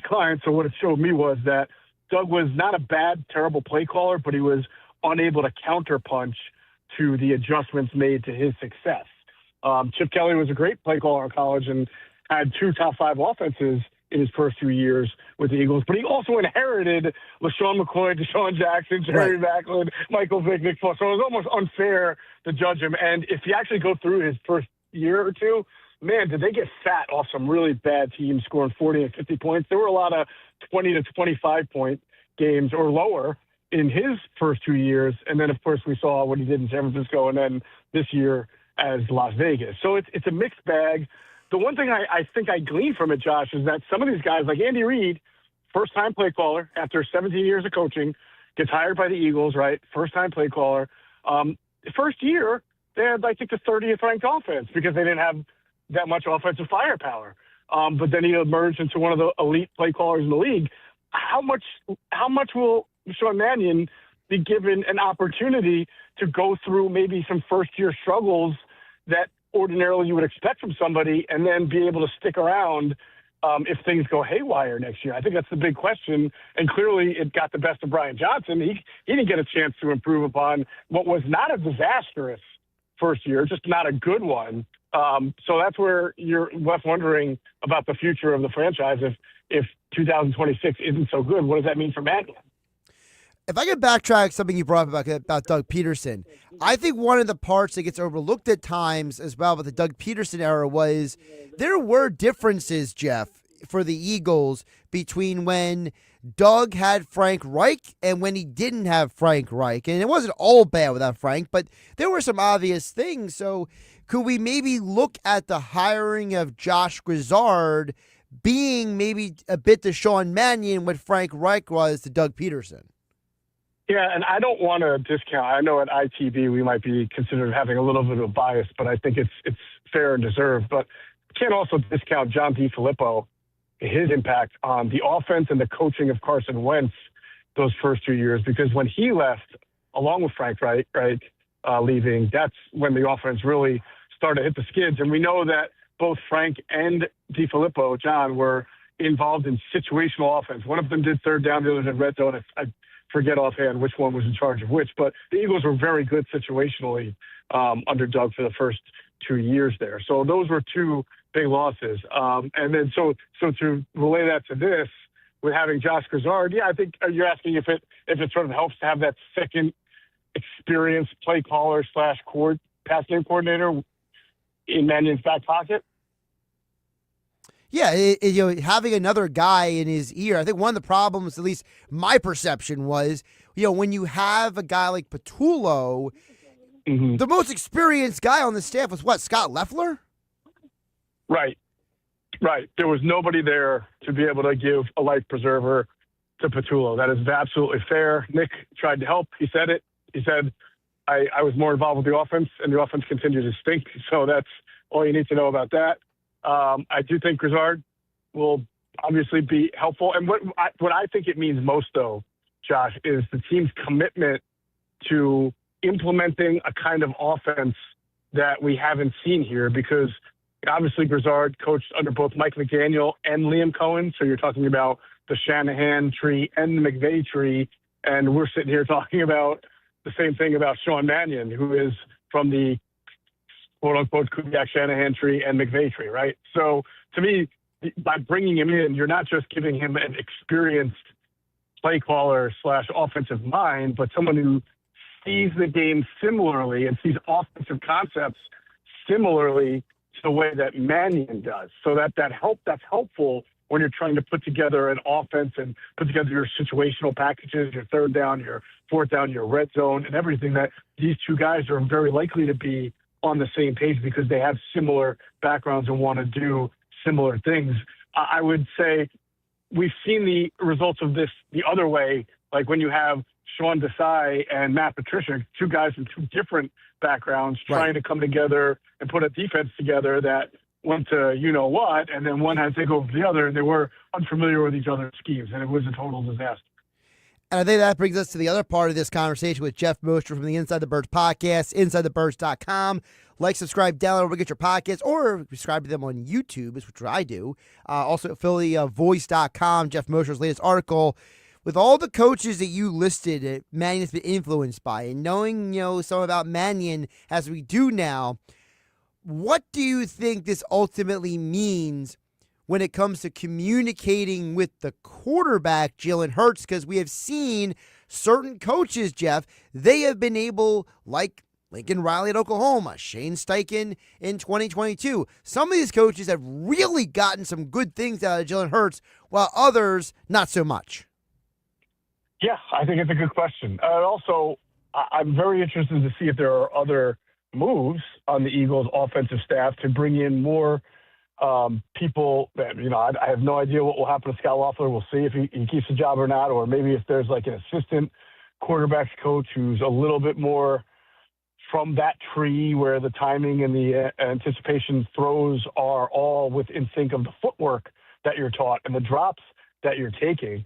So I do think it's important to have that. And yeah, we're going to see if this style of coaching and this style of offense blends with what Jalen Hurts can do. We know he hasn't done it before because he hasn't been asked to play in this style of offense. I never put a lid on anybody. I'd love the opportunity to see it, and I'll believe that Jalen Hurts will have the capacity to do it until proven otherwise. So it's kind of one of the things in 2026 I think most of us observers are really interested in finding out. Oh, I'm very fascinated because, again, you look through all the voices that have been in Hurts' ear over the years, and it's apparent that he has responded to certain guys better than others. And frankly, I look at a guy like Jalen Hurts, I don't think he's this like obstinate, stubborn SOB who's like, I only do this one. Like, I don't think he's that guy necessarily. I do think he might have some elements to his personality that are not very relatable, and maybe it's hard to connect with a guy like that. But I don't think that he's like walking around the building telling everybody to go F off all the time. No, but I'm to your point on that, I'm not sure, because I do remember him once in a press conference, and you can't, words are words, but somebody asked him about the construct of the offense, I think in the middle of the year, how it's going to look, and he said, like, the offense is going to look the way I want it to look. Okay, and that can be interpreted a whole lot of different ways, including the way you were saying you don't think he should be viewed as. I think that gave you evidence to say maybe he should be viewed as that kind of guy who's going to run the offense the way he wants to, not the way somebody tells him that they want it to be run. So, but I don't know. I don't want to take one quote from a press conference that, to me, is a very clear quote and in context, but I don't want to over-exaggerate it because a lot of things are said. That's why I'm using this upcoming year as sort of the litmus test to see. Yeah, and to that point about this upcoming year, Geoff, I think that's where we can start winding this down, which is, with a guy like Mannion, maybe he can have a conversation with Hurts that maybe, Patullo couldn't, or maybe like a Brian Johnson couldn't, where maybe Johnson's like, I've known this guy since he was a kid, and maybe Patullo's like, everybody likes me in the building. I don't want to be the bad guy, and whereas, maybe Mannion could be the outsider coming in and, be the kind of guy who walks in and he just be like, hey guys, we're gonna clean some stuff up here because I've been watching you from the outside. I'm a new set of eyes here, and maybe that's what this team needs is just a guy who is not the same old person in the building.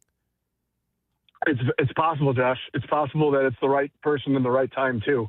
It's maybe couple of years ago with Kellen, who probably wanted to do some more things offensively. That didn't happen. It's possible you could think that Jalen Hurts was, coming off of an implosion, but they still won 11 games that year, and the year before they were in the Super Bowl, and he played great, and he just wasn't ready at that time to think that wholesale changes were needed. But now, even after winning the Super Bowl in 2024 and struggling with a pass offense, and then the way it was here in 2025, maybe it's the right time and the right place, the right person with Mannion relatability to convince Jalen that wholesale changes really are necessary, and that always does start with the quarterback.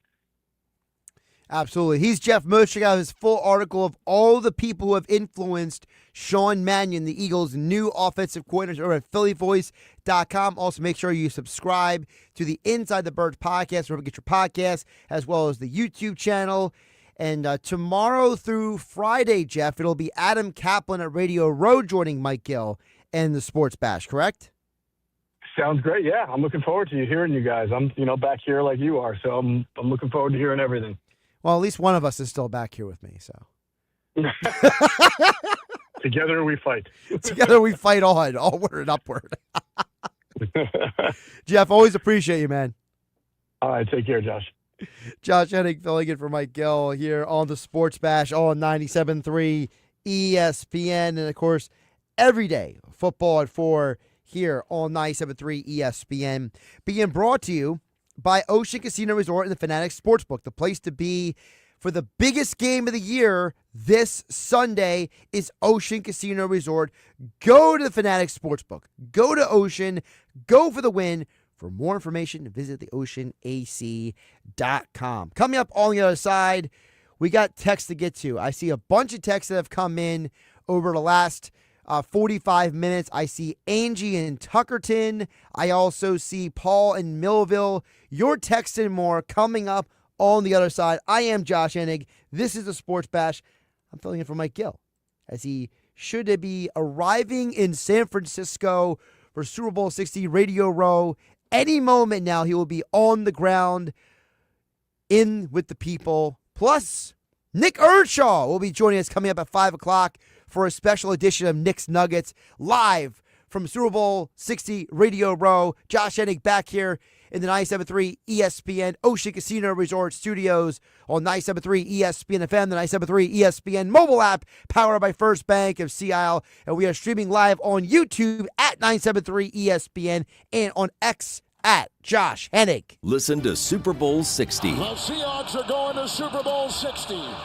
It's a rematch with the New England Patriots in Super Bowl 60 in Santa Clara. Sunday, February 8th, complete coverage of the big game is on Westwood One.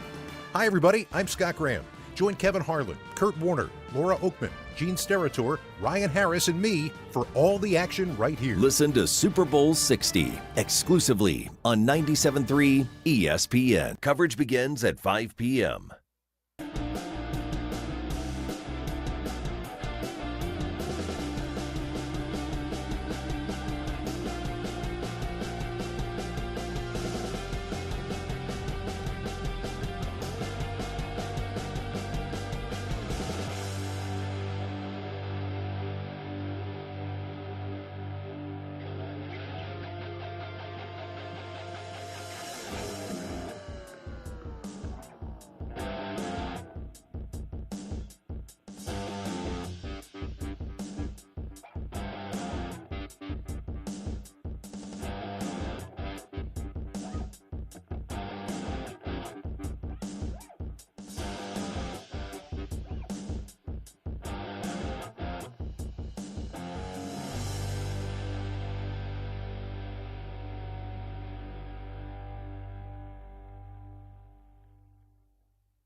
That's another amazing run by Team USA.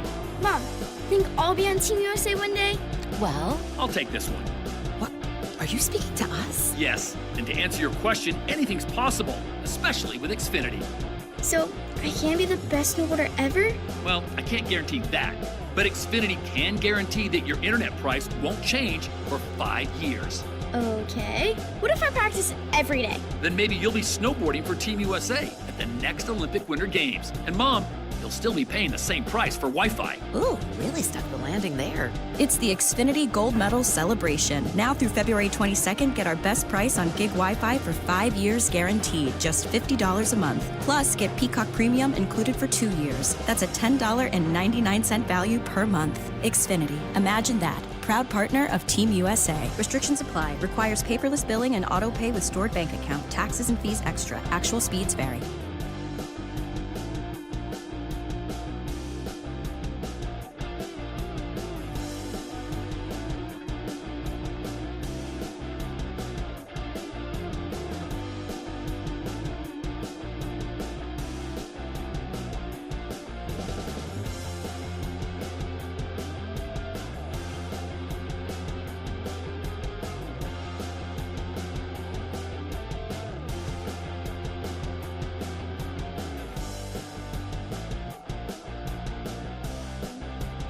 Progressive Insurance presents the Sports Flash on 97.3 ESPN. Sixers playing offense in front of their bench. Maxey step back three en route. Rimming. Good. He got it. Hit the front of the rim and rolls in. Maxey will be here for the All-Star game in less than 2 weeks.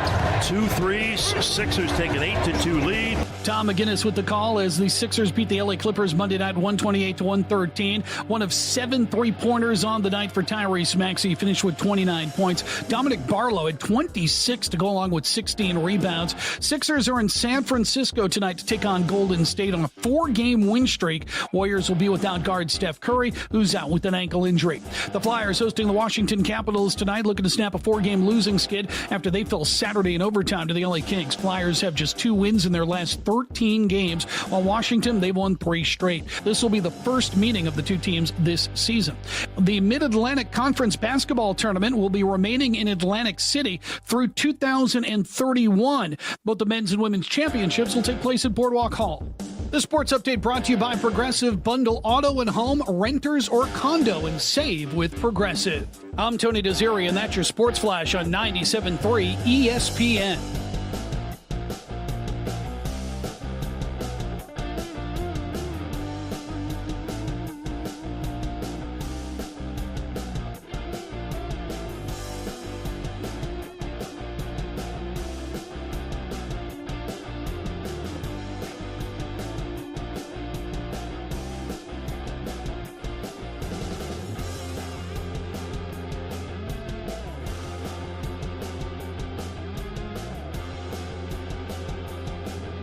From the Townsquare, New Jersey Info and Weather Network, I'm Chief Meteorologist Dan Zarrow. I had been talking about a concerning little snow chance for late tonight into tomorrow morning, but it's taking a dive to the south and fizzling out a bit, so not so concerned anymore. We could see some light snow showers, maybe a dusting of accumulation, but that's it. Low temperature 22 degrees. Tomorrow, sun and clouds, high of 34. A touch cooler on Thursday with mostly sunny skies, high around 30. Get weather 24/7 wherever you are. Download our free mobile app today.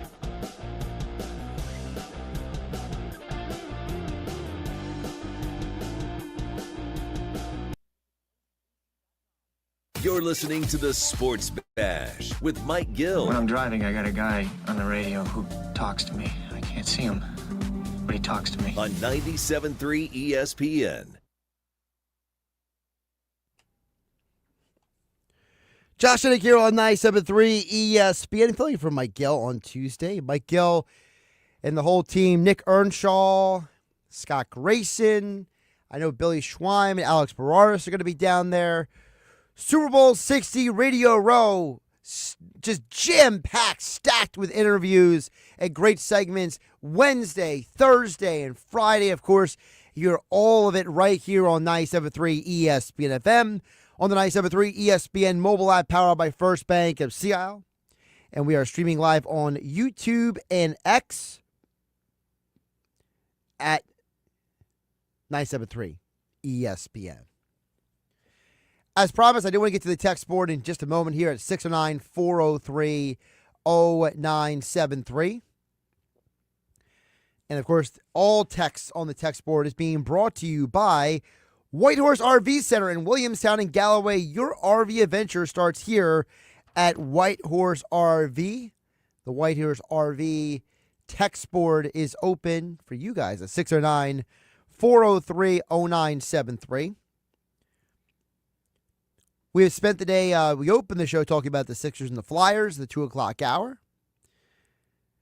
We've transitioned to the Eagles and the NFL now. If you missed our conversations with Kevin Durso and Keith Pompey earlier in the day, you can hear those during the Best of the Sports Bash hour, 6 to 7 p.m. tonight on 97.3 ESPN.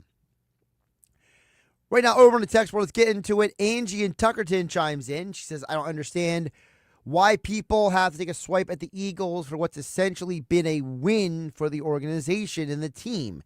Would people have preferred not to have had Kellen Moore just because they were afraid to suffer the loss of a highly qualified OC? The Eagles dropped the ball with a succession plan with Kevin Patullo, but I trust Howie thinks he's got the best candidate to win a championship next season. That's from Angie in Tuckerton. Well, a couple things there, Angie. Number one, again, I don't think it's a malicious swipe, but it's more of an understanding that historically in sports, again, not a negative necessarily against the Eagles, but historically in sports, teams have the most success when they have stability at the coaching position. You know, I was watching the John Elway documentary last night, and one of the talking points in the documentary was the fact that when Elway first got to Denver, he had so much trouble trying to understand, translate, and execute what Dan Reeves wanted him to do offensively. Then Dan Reeves and the Broncos hired a young coach who actually could have come to Philadelphia and coach Randall Cunningham, but he chose to coach John Elway instead. His name is Mike Shanahan. Mike Shanahan went to Denver and, as explained in the documentary, became the voice, the talking element to help Elway understand what Dan Reeves wanted them to do. And as a result, they went to the Super Bowl 3 times. Now, it didn't work out for them because they lost all of those. 2 of those, they got absolutely kicked to the curb in the face. But still, they got there. Then when Shanahan left, Reeves and Elway butted heads. And Elway struggled in the early to mid-90s until the Broncos brought Mike Shanahan back to be the head coach. Then they get back to the Super Bowl and they win back-to-back Super Bowls. So that's just one example of having the right person in the quarterback's ear is extremely important. That even a guy who's like John Elway, who you could argue John Elway might be, if not the most gifted, one of the most physically gifted quarterbacks to ever play in the NFL. But having talent alone is not good enough.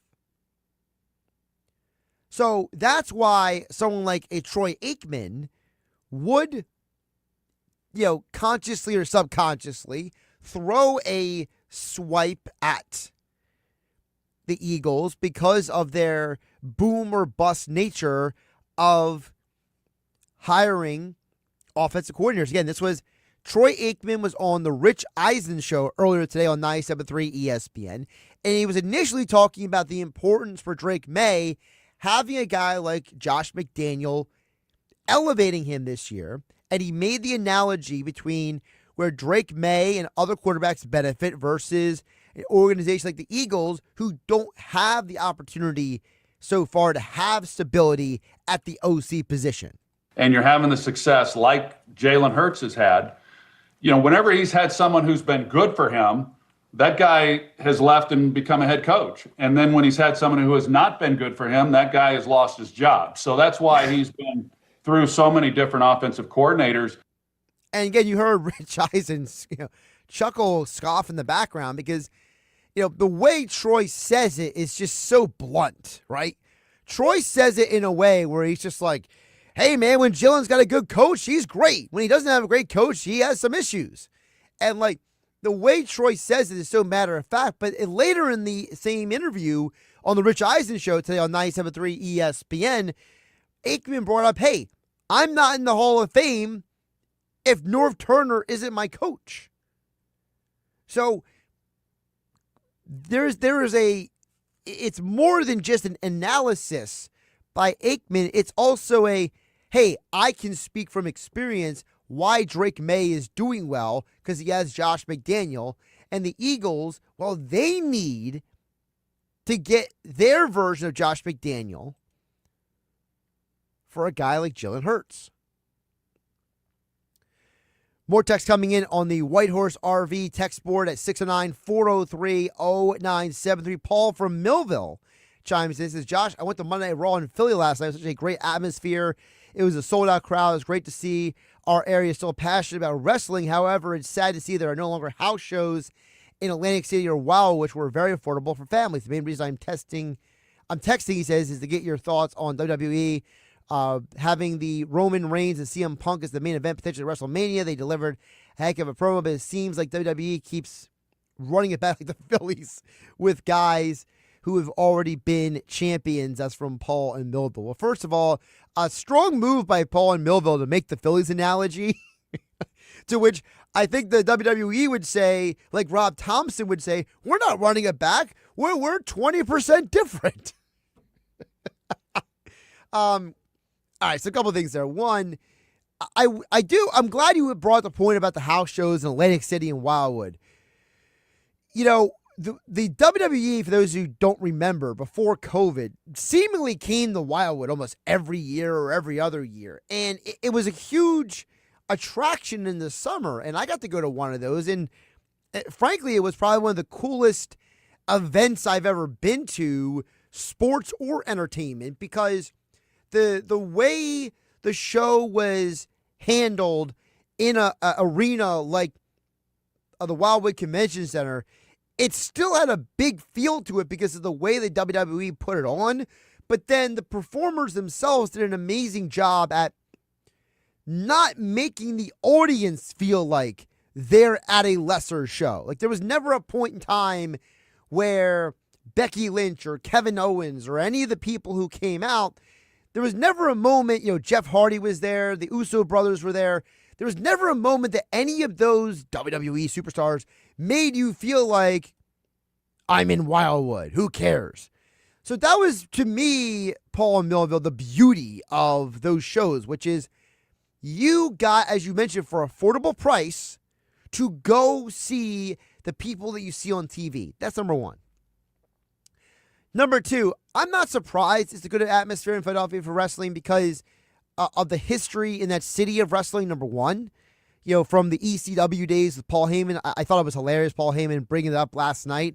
I didn't like how they didn't follow through on it. That was one of my two biggest issues with the Raw show last night, Paul and Millville, was you have a guy like Paul Heyman, the history of Philadelphia, the history of pro wrestling in Philly, and it was like the only way they really followed through on it was the women's championship match being a street fight. And you heard, Terry Funk be mentioned in the broadcast and them using the tables and the chairs and all that stuff. But it would have been cool if you would have had Heyman a little bit more involved in that. Like maybe Heyman should have been the special guest referee for that match or something like that. I feel like that was a missed opportunity. Listen, the Phillies, like the WWE, these professional organizations believe in the people they have. They know the commodity that they have. They know that what they have is something that works. And even though someone like me may be shaking my head that you gave GT Realmuto a 3-year, $45 million contract, and someone like myself might look at the Phillies and saying, why didn't you do more to upgrade this roster? We might have the same attitude about WWE with their organization, which is, Roman Reigns, Cody Rhodes, CM Punk. Yeah, you're kind of running back the hits.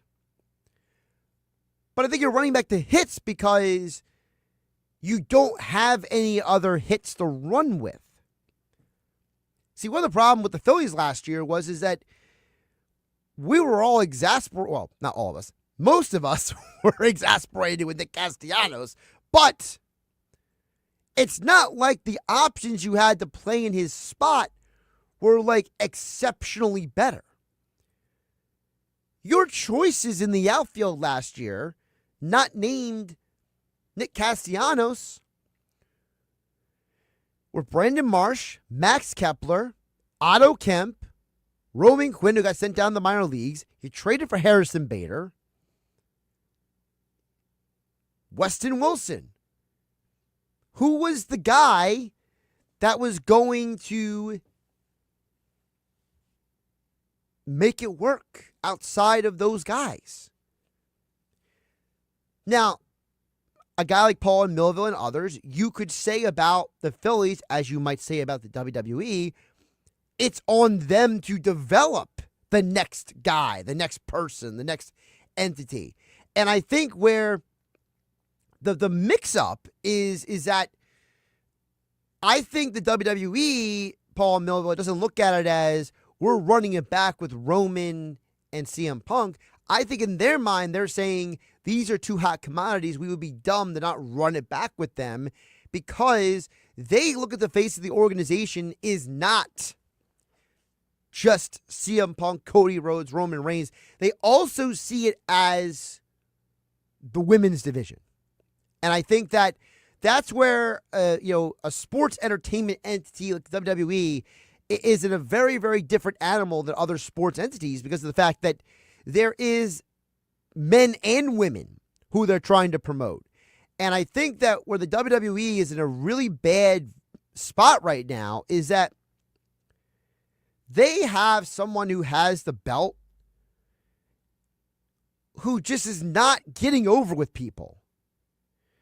If you watch any sporting event, like for example, this Sunday, Super Bowl 60, if you're not watching it, you can listen to it right here on 97.3 ESPN.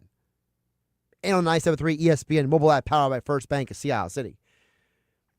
If you are somebody who loves football, would you rather watch a team like the Patriots get there with a brand new quarterback and a first-year head coach with that organization, or would you rather see Patrick Mahomes? Depends on who you ask. For years, people had Patriots fatigue, evil empire, right? And then years later, it was Mahomes and the Chiefs. We're tired of seeing the Chiefs. We're tired of Travis Kelce. Get Taylor Swift off my TV. You had all those people out there. But now I gave you something new. Now I gave you something different. And people are hemming and hawing over it.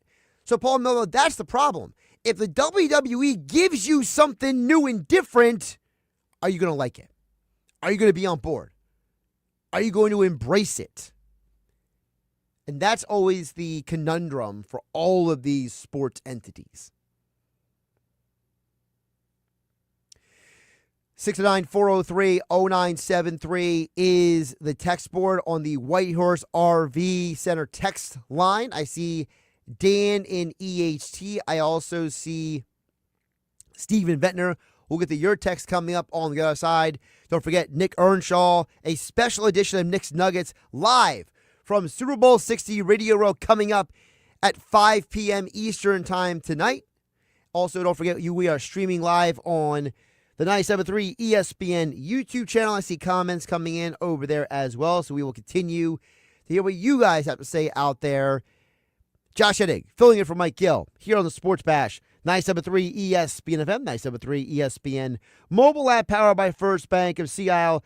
And as the aforementioned, we are streaming live on YouTube at 97.3 ESPN and on X at Josh Hennig. Don't forget, Wednesday, Thursday, Friday, the Sports Bash with Mike Gill, Nick Earnshaw, Scott Grayson, and more, broadcasting live from Super Bowl 60 Radio Row all day long, stacked with big names, big interviews. You do not want to miss any of it. Wednesday, Thursday, Friday, the Sports Bash with Mike Gill this week, live from Radio Row, right here on 97.3 ESPN. It's Philadelphia Flyers hockey tonight on 97.3 ESPN and the 97.3 ESPN free mobile app. Listen as Tim Saunders and Todd Fedor bring you all the exciting play-by-play action. They score! Konechny on the one-timer, and DK makes no mistake, the power play goal. It's Flyers Capital tonight. Coverage begins at 7 p.m. It's Flyers hockey all season long on South Jersey's radio home for Philadelphia Flyers hockey, 97.3 ESPN.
Josh Hennig filling in for Mike Gill here on the Sports Bash, 97.3 ESPN FM, the 97.3 ESPN mobile app powered by First Bank of Sea City. We're going to get back to the text board here, the Whitehorse RV Center text board at 609-403-0973, 609-403-0973. Yes, the Whitehorse RV Center text board. Whitehorse RV Center in Williamstown and Galloway. Your RV adventure starts here at Whitehorse RV.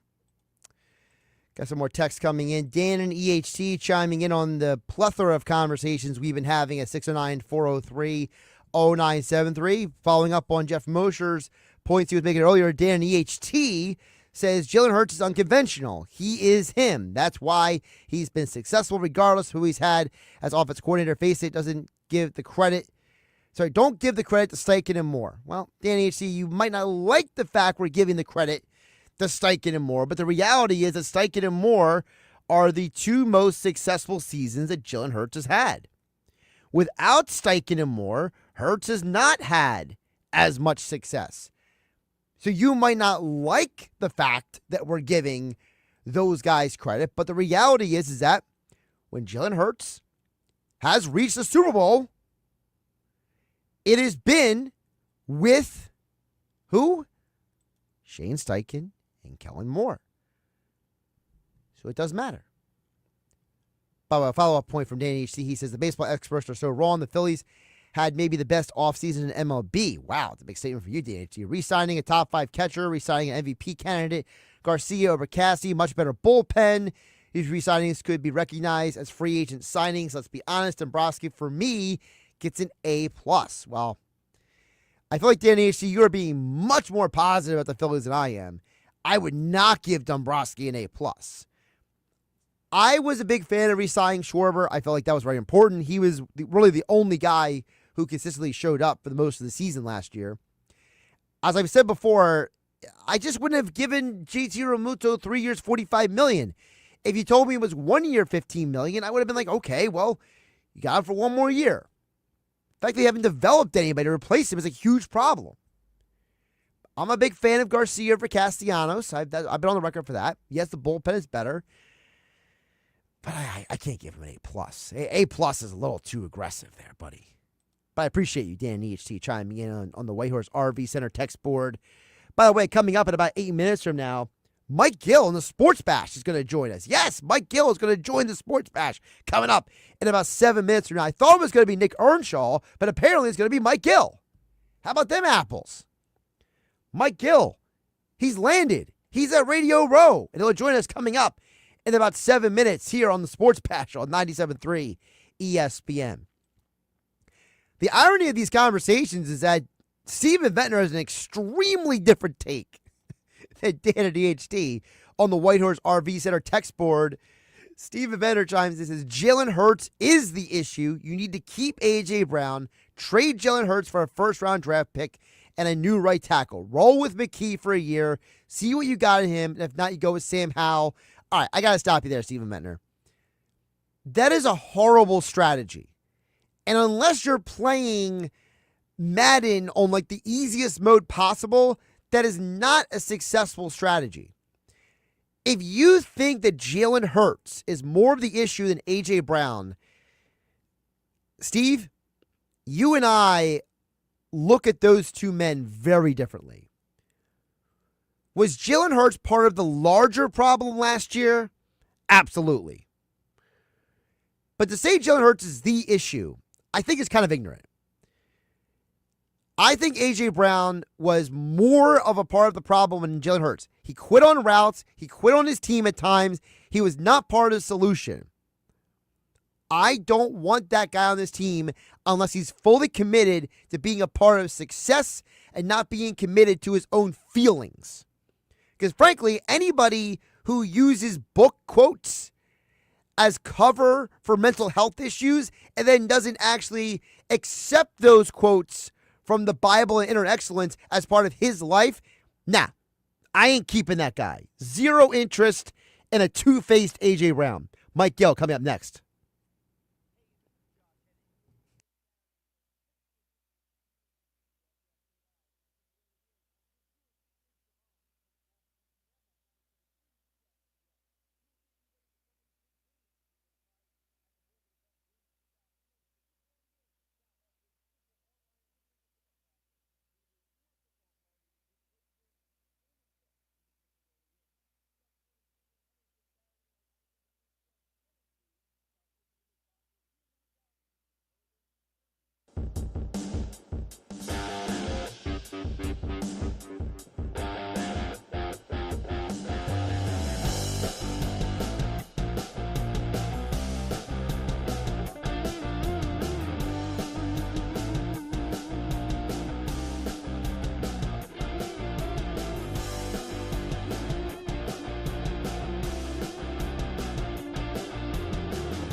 WNJHD, Millville, Atlantic City. A Town Square media station serving all of South Jersey.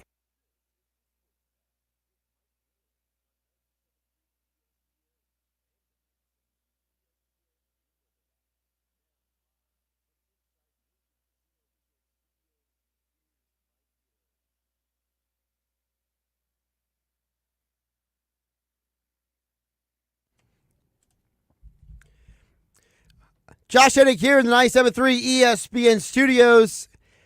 I'm not playing this music just because CM Punk was in Philadelphia last night. I'm playing this music because the man you associate with this music is down at Radio Row in San Francisco Wednesday, Thursday, Friday. Mike Gill in the Sports Bash will be broadcasting live all day long, jam-packed with interviews. Him, Scott Grayson, appearances by Nick Earnshaw, as well as Adam Kaplan and more. And Mike Gill joins us now, checking in on 97.3 ESPN. Of course, we are streaming live on the 97.3 ESPN YouTube channel. That's where you can see Mike Gill over there. Mike, welcome in. How's it going? Josh, I'm very tired. That bad of a day? Well, you get the early flight, and then you wake up early. I didn't mean to wake up at 3:30, but I woke up at 3:30. Then I couldn't fall back asleep, so then I just got up, and I literally have been up. I haven't eaten a morsel yet. I got here. It's been a long day, but, it's starting to fill up over here in San Francisco. Well, it's been an interesting I'm looking day. over there because I think Billy Schweim's over there talking to John Riggins. Of course he is. What's going on back there? Well, I was going to say, I fully anticipate Billy to have every player who played before the year 2000 on his show this Saturday. Quite possible. There's, I don't know. I'm so delirious right now. I can't even really. We did run into Ross Tucker when we first. That was when I actually geeked out a little bit because Billy and I were looking for the credentials. He got his yesterday. Now, he was trying to show me where it was, but he couldn't remember how to get there. So he saw a guy on the street, and he starts asking him, and it turns out that it's Andrew Marchand, who many people might not know who that is, but I listen to his podcast a lot. He's one of those guys who breaks the news about, say Joe Buck would leave ESPN to go to Fox or Fox to go to ESPN. He would be the one that breaks that news. So Andrew Marchand is just standing on the street. And we're chit-chatting. He actually walked me to the place to go get my credential. So he's a good listen, and he's a good guy. Good dude. Yep, he was very nice, and he walked me to the credential spot. But I'll tell you what, there's some elaborate setups. It's a lot tighter in here than it's been in the past. And we are in a weird, precarious situation where we actually were not given a table this year. We were given credentials for Radio Row, but we were not given a dedicated spot. So one of our friends that we've met over the years doing this, that used to work for one of our sister stations in Albany, they decided they weren't coming this year, and they said, you can use our table. So they said the only catch is somebody else is sharing the table with you. Well, Nick got here, and these guys have a quite elaborate setup, and we're trying to make it all work, but it's very tight in here this year. Very, very tight. Yes, Nick was kind of giving me a little inside information. I wasn't sure how much you were going to let the audience know, but there we go. Mike Gill giving you all the deets out down there at Super Bowl 60 Radio Row. Again, Wednesday, Thursday, Friday, full stacked show. The Sports Bash live from Radio Row here on 97.3 ESPN. Well, Mike, since you've been in the air and traveling most of the day, what's happened? What are the big? One of the problems is I stayed up to watch the Sixers game last night. Right. Which, by the way, everybody is bailing on the Sixers game. Well, I said earlier, because we had Keith Pompey on earlier, I said the problem with a day like today is that Mike Gill can't be on the radio talking about his boy Barlow. Barlow had a great game last night. By the way, Jared McCain had a great game last night, even though he really, if you look at the box score, you didn't see McCain had a good game. But you're starting to see him get in rhythm, starting to hit the threes. He's in the flow of the game. He's got the flow of the game, and they set up plays for him. You can see that he's feeling much more confident in his shot. But I stayed up to watch the game last night. Now, I was just talking to our old buddy Jason Fitz, and Jay Fitz says to me, "Yo, you going to the Sixers game tonight?" And I said, "My whole crew bailed on me." So I might go with Fitz because he wants to go to the game. Yeah, he wants to go. I'd like to see the arena. I don't care about the game as much as obviously I want to see it, but I like me. I just like being in the arena. I want to see it. They got that new. It's brand new, that place. Yeah, for those who don't know, Joel Embiid has been ruled out for tonight's game officially. That's probably the reason why some people are bailing. Embiid is out then, right? He is. So that was the problem. Curry got ruled out the other day, and then we figured Embiid wouldn't play tonight because it's a back-to-back. So now you got that. So I get it. Like the people who want to see Embiid and Curry, I'm not one of those people. I'd rather just see the building. Well, let Fitz know I said hello. I miss having that guy on the sports. He was actually the table that we're sharing. He was on their show when I got here. Like that.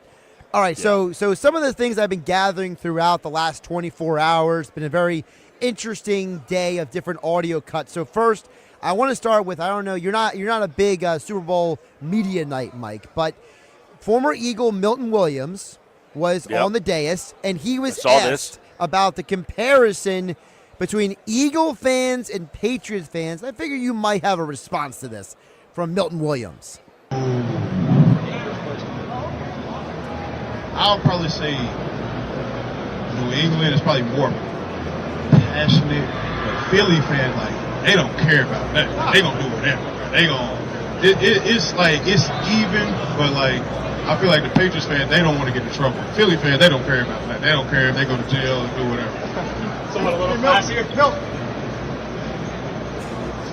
So that was Milton Williams last night. He said that Philly fans don't care. Patriot fans are worried about getting in trouble. Yeah. Mike Gill, your reaction? It's a good breakdown. He's basically saying that the Patriots fans are a little classier. Right. He's just basically saying, like, they'll go to a limit. They're passionate about their team, but they're not willing to break the law or get themselves in trouble potentially to show that fandom. Whereas the Eagle fans, they probably, whatever the consequences may be of their actions, if it's to support the team, they're not all that worried if they're actually going across the line. By the way, speaking of Eagle fans crossing the line, I don't know if you saw any of the highlights from WWE Raw last night, but the fans, when Nikki and Brie Bella were in the ring, were chanting Coop. Brie had to explain to Nikki in the ring that they were chanting Coop. And Nikki's response, Mike, was, you can't blame a girl for having good taste. I did not see the highlights of any of that last night. Was it in Philly last night? It was in Philly last night. I didn't know that. All right. Well, that makes more sense. They had a Philly street fight for the women's championship last night. So I didn't realize that the Bella twins, I knew that they kind of were like somewhat back, but are they back? Brie Bella returned at Royal Rumble. Gotcha, which was Saturday. Right. She was the surprise entrant that nobody saw coming. All right. So it was funny because I did have Wi-Fi on my flight today, and one of the things that came across my feed was that Coop and Bella were dating, but I thought that was something that was already out there. Well, it was something that was already out there, but it really wasn't confirmed previously. So is it now official? I think he's got to be out here somewhere, right? He's at the Pro Bowl. He's at the games Grayson, tonight. Did Cooper DeJean here? And he's at the Pro Bowl. They're at the games tonight, right? Right, the Pro tonight. Bowl game. Yeah. It's right up we're in the Moscones. It's in here somewhere, right? Yeah. Well, maybe Grayson can go and ask Cooper DeJean about Nikki Bella spilling the beans on Monday Night Raw last night. Possible. It feels like more of a Nick Earnshaw question than the Grayson question. Yeah. Him and Billy Earnshaw and Billy went to the media night last night. Right. Yeah, Nick has some highlights. I'm telling people they can go check out Nick's IG and X for all that coverage. He's been doing a good job keeping social media stuff. All right, another clip for you, Mike. So, I had Geoff Mosher on Football at 4 today. Geoff Mosher dug up this bite, and I played it for Football at 4. Sean Mannion, at his introductory presser conference when he became the quarterback coach in Green Bay 2 years ago, he was asked about getting this job, and he had a very specific way of verbalizing, Mike, the fact that Sean Mannion basically says he's been preparing to coach his entire life. Blessed throughout my playing career, to get to play for a long time. I think that's an asset that I have in my arsenal to really supplement the quarterback room. And then, I was really lucky throughout my playing career to cross paths with a number of great coaches. And for me, as a player, I always knew that this would be the next step. So I was really attacking my playing career with this kind of in the back of my mind of soaking up as much knowledge as I could to weaponize it for now, this new role that I'm in here. He's going to weaponize everything he's learned, Mike, as a coach. Your thoughts? What did I tell you the other day? He's a backup quarterback with a bad hairline. That's a great coach to me. He was a born coach with as not the most talented quarterback. Generally, Schwein's sitting over here. He's a big proponent of you played the game. I don't want a guy who played the game teaching me crap. I want the guy who didn't play the game because he studied his ass off because he didn't have the talent to play. That's why those guys make the best coaches. You don't see the best players turn into coaches. They can't connect at that level. That's why Mannion, to me, he's the backup quarterback. He wasn't any good. He's got a bad hairline. He profiles perfectly to be in that role. And by the way, so Geoff Mosher wrote this article at PhillyVoice.com, Mike, where he talks about how what's interesting is that two of the coaches who he has worked for that I didn't even realize this, Mike, both Gary and Clint Kubiak. He has worked with both of them. I was going to say, you throw that in there, and we talked about before, all the different guys that he has played for and learned from. He's played for... Obviously, he started his career with the Rams with Sean McVay. Then he goes to Minnesota with Kevin O'Connell. Then he's coaching with Matt LaFleur. That's three high-profile coaches that he has now been around and consumed their offense. You throw in Josh Grizzard, who was with Liam Cohen and Mike McDaniel, and you have totally redone the ideas of what this offense should look like. Now, how will it all be implemented with Jalen Hurts? That will be the next thing we need to find out. I think if you just say, hey, this is going to be what our offense looks like, these guys' ideas, you're in good shape. The question will become, will Nick Sirianni or Jalen Hurts allow them to execute that offense or call that offense? It's a very good point. Mike Gill joining us live from Super Bowl Radio Row. Super Bowl 60 in San Francisco. Mike Gill has landed. The plane has landed. He is on the ground. He is in the building, and he's joining us here on the Sports Bash with Mike Gill on 97.3 ESPN. Josh Hennig back here at the 97.3 ESPN Ocean Casino Resort Studios. All right, Mike, another cut I got for you. So earlier today, Troy Aikman was on the Rich Eisen Show, as heard here on 97.3 ESPN, and they were talking about Drake May, right? About how he's got Josh McDaniel now, how Sam Darnold, he's got Clint Kubiak in their ear.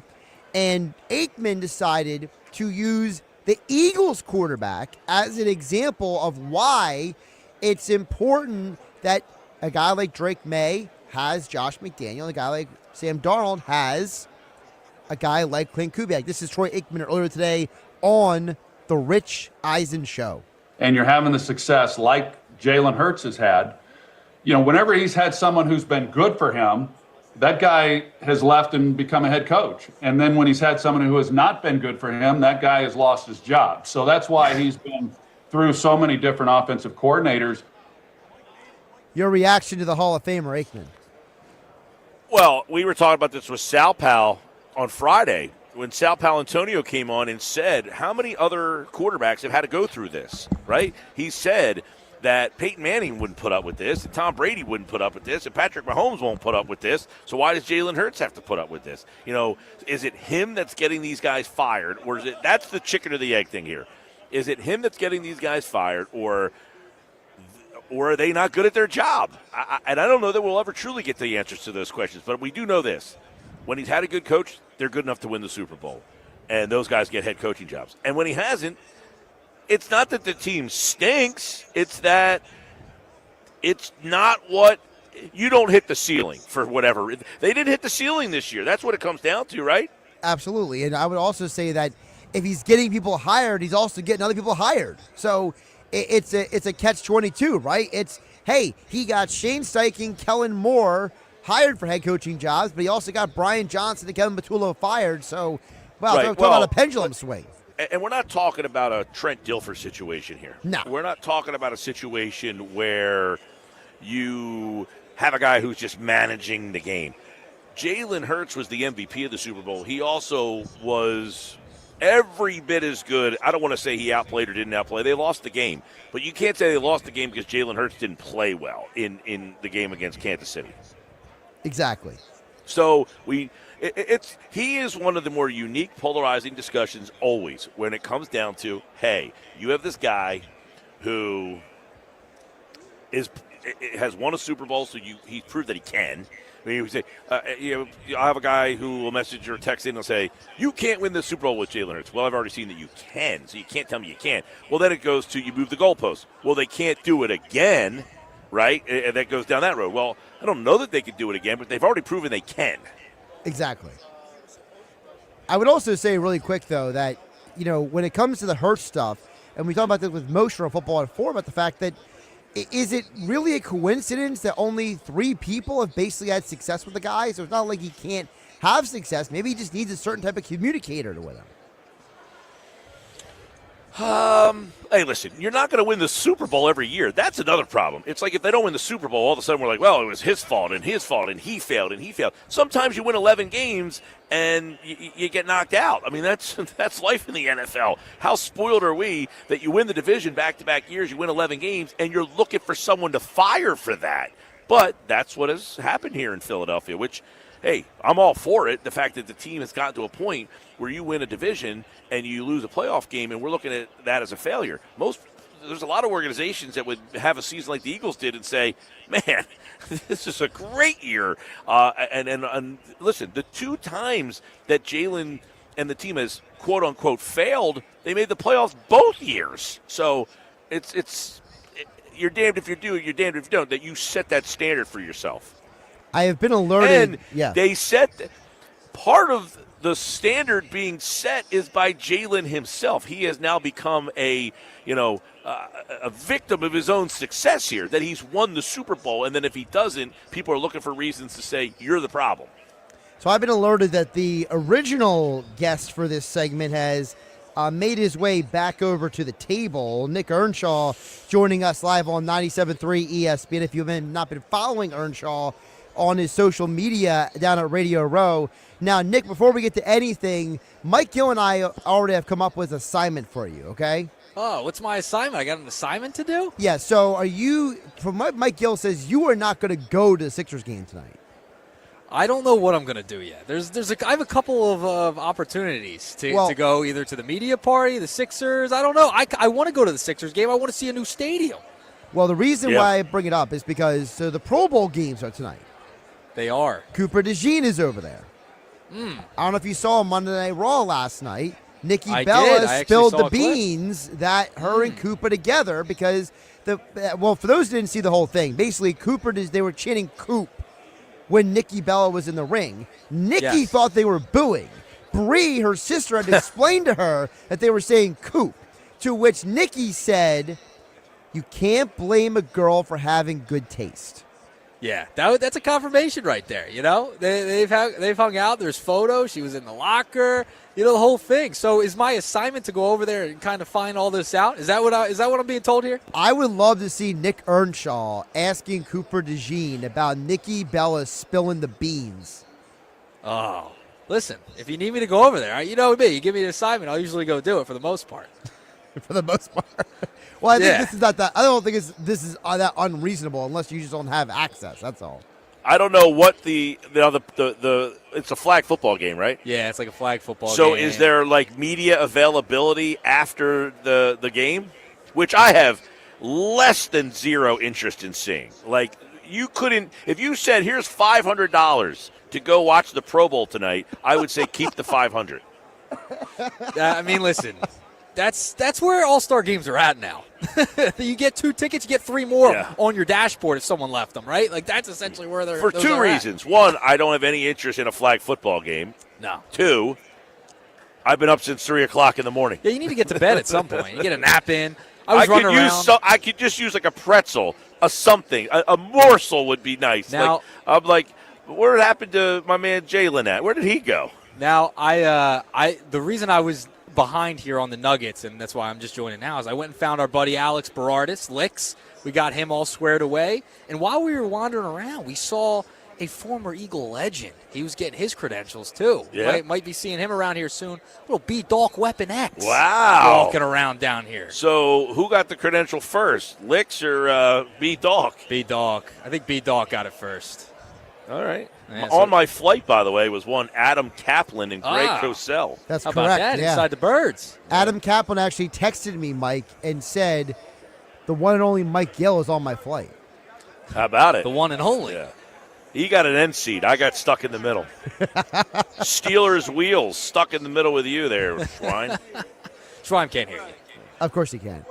He got big time twice last night at opening I got a night. text last night. I'm watching the Sixers game, and I get a text. It says, Schwein just got big timed by Adam Schefter. And who was the other one? It was Tony Dungy. Oh, and Tony Dungy. Oh. Wow. See, I can see Schefter, but Dungy's a little more surprising. That guy's a super nice human being. Well, I was right there on the Dungy one. I saw that one with And my there's own your boy eyes. Baldy. Baldy just walked in. How about that? You go for 3. Big time, 3 times, Schwein. Yeah. There goes my Schwein. God. He's off. He's off and running. Well, Nick, since you're here, we'll play the final cut with you here because I've been Okay. playing the audio we've been using throughout the show here. You missed the first batch, so now you're here for the last one. So for today's Unsportsmanlike Moment of the Day, earlier today, Evan Cohen this morning on Unsportsmanlike, heard here on 97.3 ESPN, he thinks that the firing of Kwesi Adolfo-Mensah, the former now GM of the Vikings, has nothing to do with Sam Darnold being in Super Bowl 60.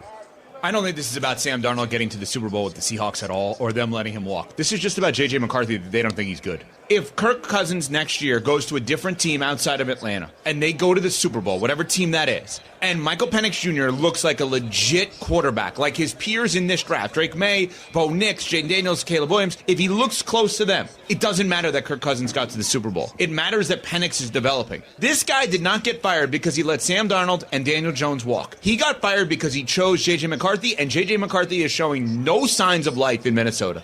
Mike, your response to your boy Evan Cohen. Not wrong.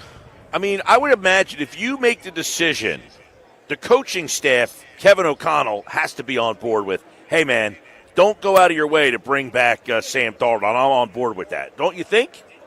He has to be. I don't think that's I don't think that's something that happens just because. I do think part of the problem with him was also the fact, Mike, that he didn't draft very well. Period. Yeah, and I don't think he was very popular there to begin with. I think there was a lot of reporting that they kind of treated him like an outcast almost, that, he just didn't mesh, and then, the whole paternity thing, he took 2 weeks off. I think that was frowned upon. Yeah, that was weird, too. That whole thing. I think they were just looking for a way to kind of say, look, you're not one of us. We never really connected, and we're going to just move on. And I say that, in the Schwein sense, he's not a football guy. He was really trying to use analytics, and I think the coaching staff there wasn't really thrilled with the way that the analytics were spitting players out. All right, boys, before I let you guys run, any final thoughts from Tuesday at Super Bowl Radio Row? I don't know, but I got my man Baldy right here. Baldy's over here to my left. He's just hanging out. I think he's going to be walking around. I got to get something to eat, man. I'm famished. I'm tired. I don't know what day it is. I don't know what time it is. That's all I got for you. All right. Well, I haven't decided. I'm still debating if I'm going to the Sixers game tonight. Well, if you do go with Jason Fitz, make sure you take a picture. Oh, that one's not on. But all right, you can go to break if you want. All right. Josh Hennig here. See you guys down there, Super Bowl Radio Row. Josh Hennig back here in the 97.3 ESPN studios on 97.3 ESPN FM, the 97.3 ESPN mobile app powered by First Bank of Sea Isle. Hey, you never know what happens at Radio Row. Things just happen. People just show up, and then, situations like Mike Gill being like, hey, we're just going to move on with our. Mike Gill needs to go eat. Okay, that's what really needs to happen. Mike Gill needs to go eat. I think if we learned anything from the last 20-some minutes, we will get back to the White Horse RV text board coming up on the other side at 609-403-0973. I see texts from James in Delaware, along with Tom in Margate. Your guys' texts and more. Josh Hennig filling in on the Sports Bash. One more day, then back at it tomorrow is Mike Gill, Nick Earnshaw, Scott Grayson, Adam Kaplan, and the cast of characters from 2 to 6 p.m. broadcasting live from Radio Row in San Francisco. Wednesday, Thursday, Friday, right here on 97.3 ESPN. Of course, they are out there thanks to Ernest & Sons in Brigantine, as well as Key Acura, Rocco and his team over there in EHT. Coming up, more of the Sports Bash with me, Josh Hennig, on 97.3 ESPN. It's Sixers Warriors tonight on 97.3 ESPN with the voice of the Sixers, Tom McGinnis, calling all the exciting play-by-play action. And beat to Maxey. Maxey on the run, into the lane, layup up, he made it, and the crowd goes crazy. It's Sixers basketball tonight. Coverage begins at 10 p.m. It's Sixers basketball all season long on South Jersey's radio home for Philadelphia 76ers basketball. 97.3 ESPN.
Meet Lee Platts, a renter whose possessions fill not only her apartment, but also the darkest corners of a mini storage unit. A land of both truth and fiction. Truth, everything inside is protected by Progressive. Fiction, one day Lee will fit into her clothes from senior year of high school. Renters, discover coverage for what you love and what you can't get rid of in Progressive's Protection Zone. Get a quote at Progressive.com. Progressive Casualty Insurance Company affiliates and third-party insurers.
we have the perfect solution for sitting in traffic. You come with me.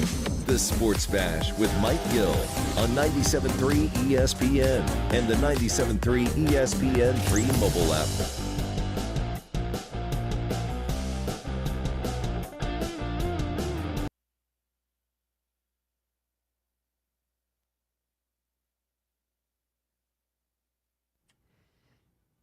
Josh Hennig filling in for Mike Gill on the Sports Bash on 97.3 ESPN. A technical glitch there. I don't really know why I needed to know what Billy Schweim is doing right now, but apparently it was very important. We'll get back to the White Horse RV Center text board in just a moment at 609-403-0973.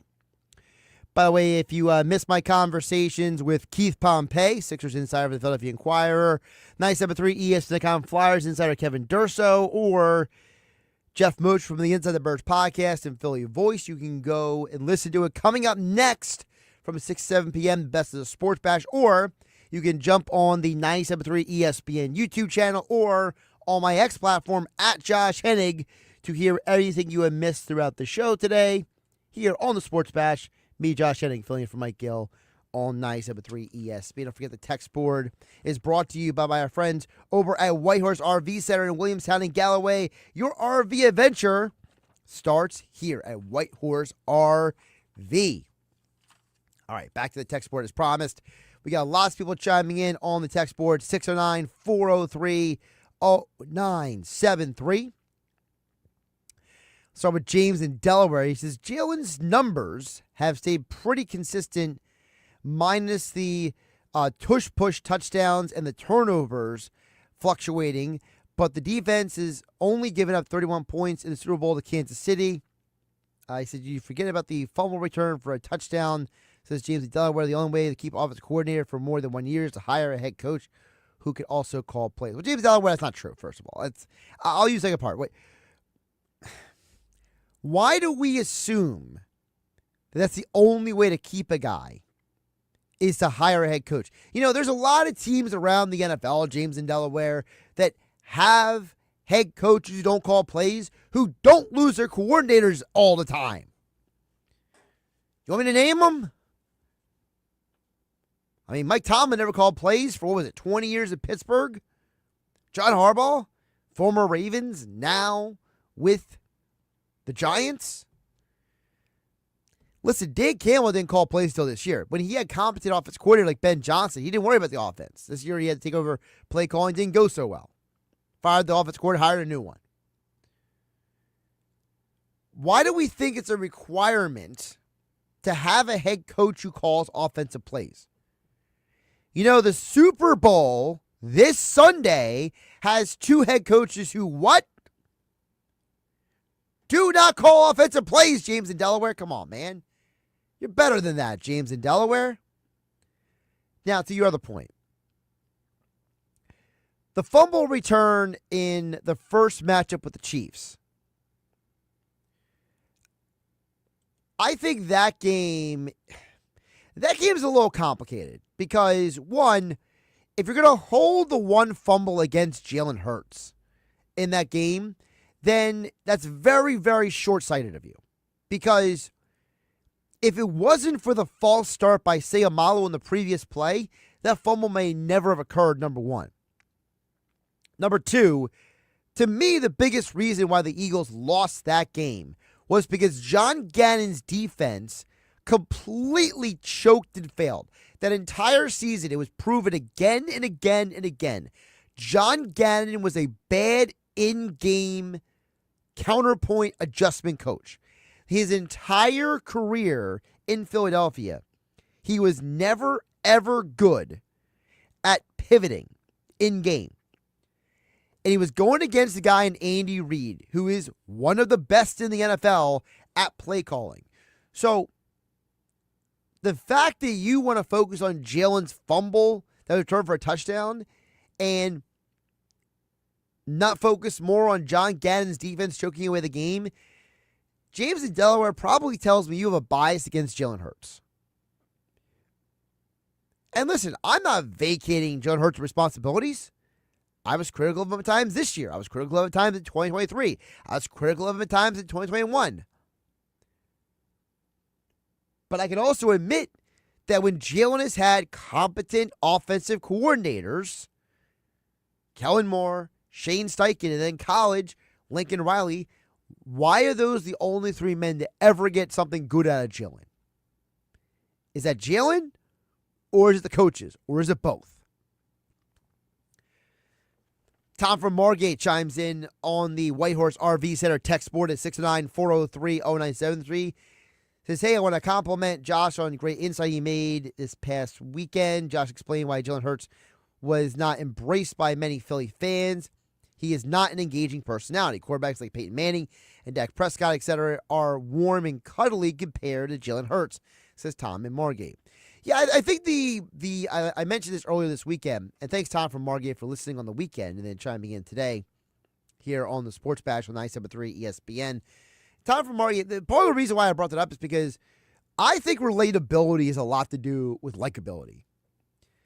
My experience in my life, whether watching sports, watching celebrities, observing people in my own social environments, I find that for the majority of people, likability and relatability are kind of, they overlap.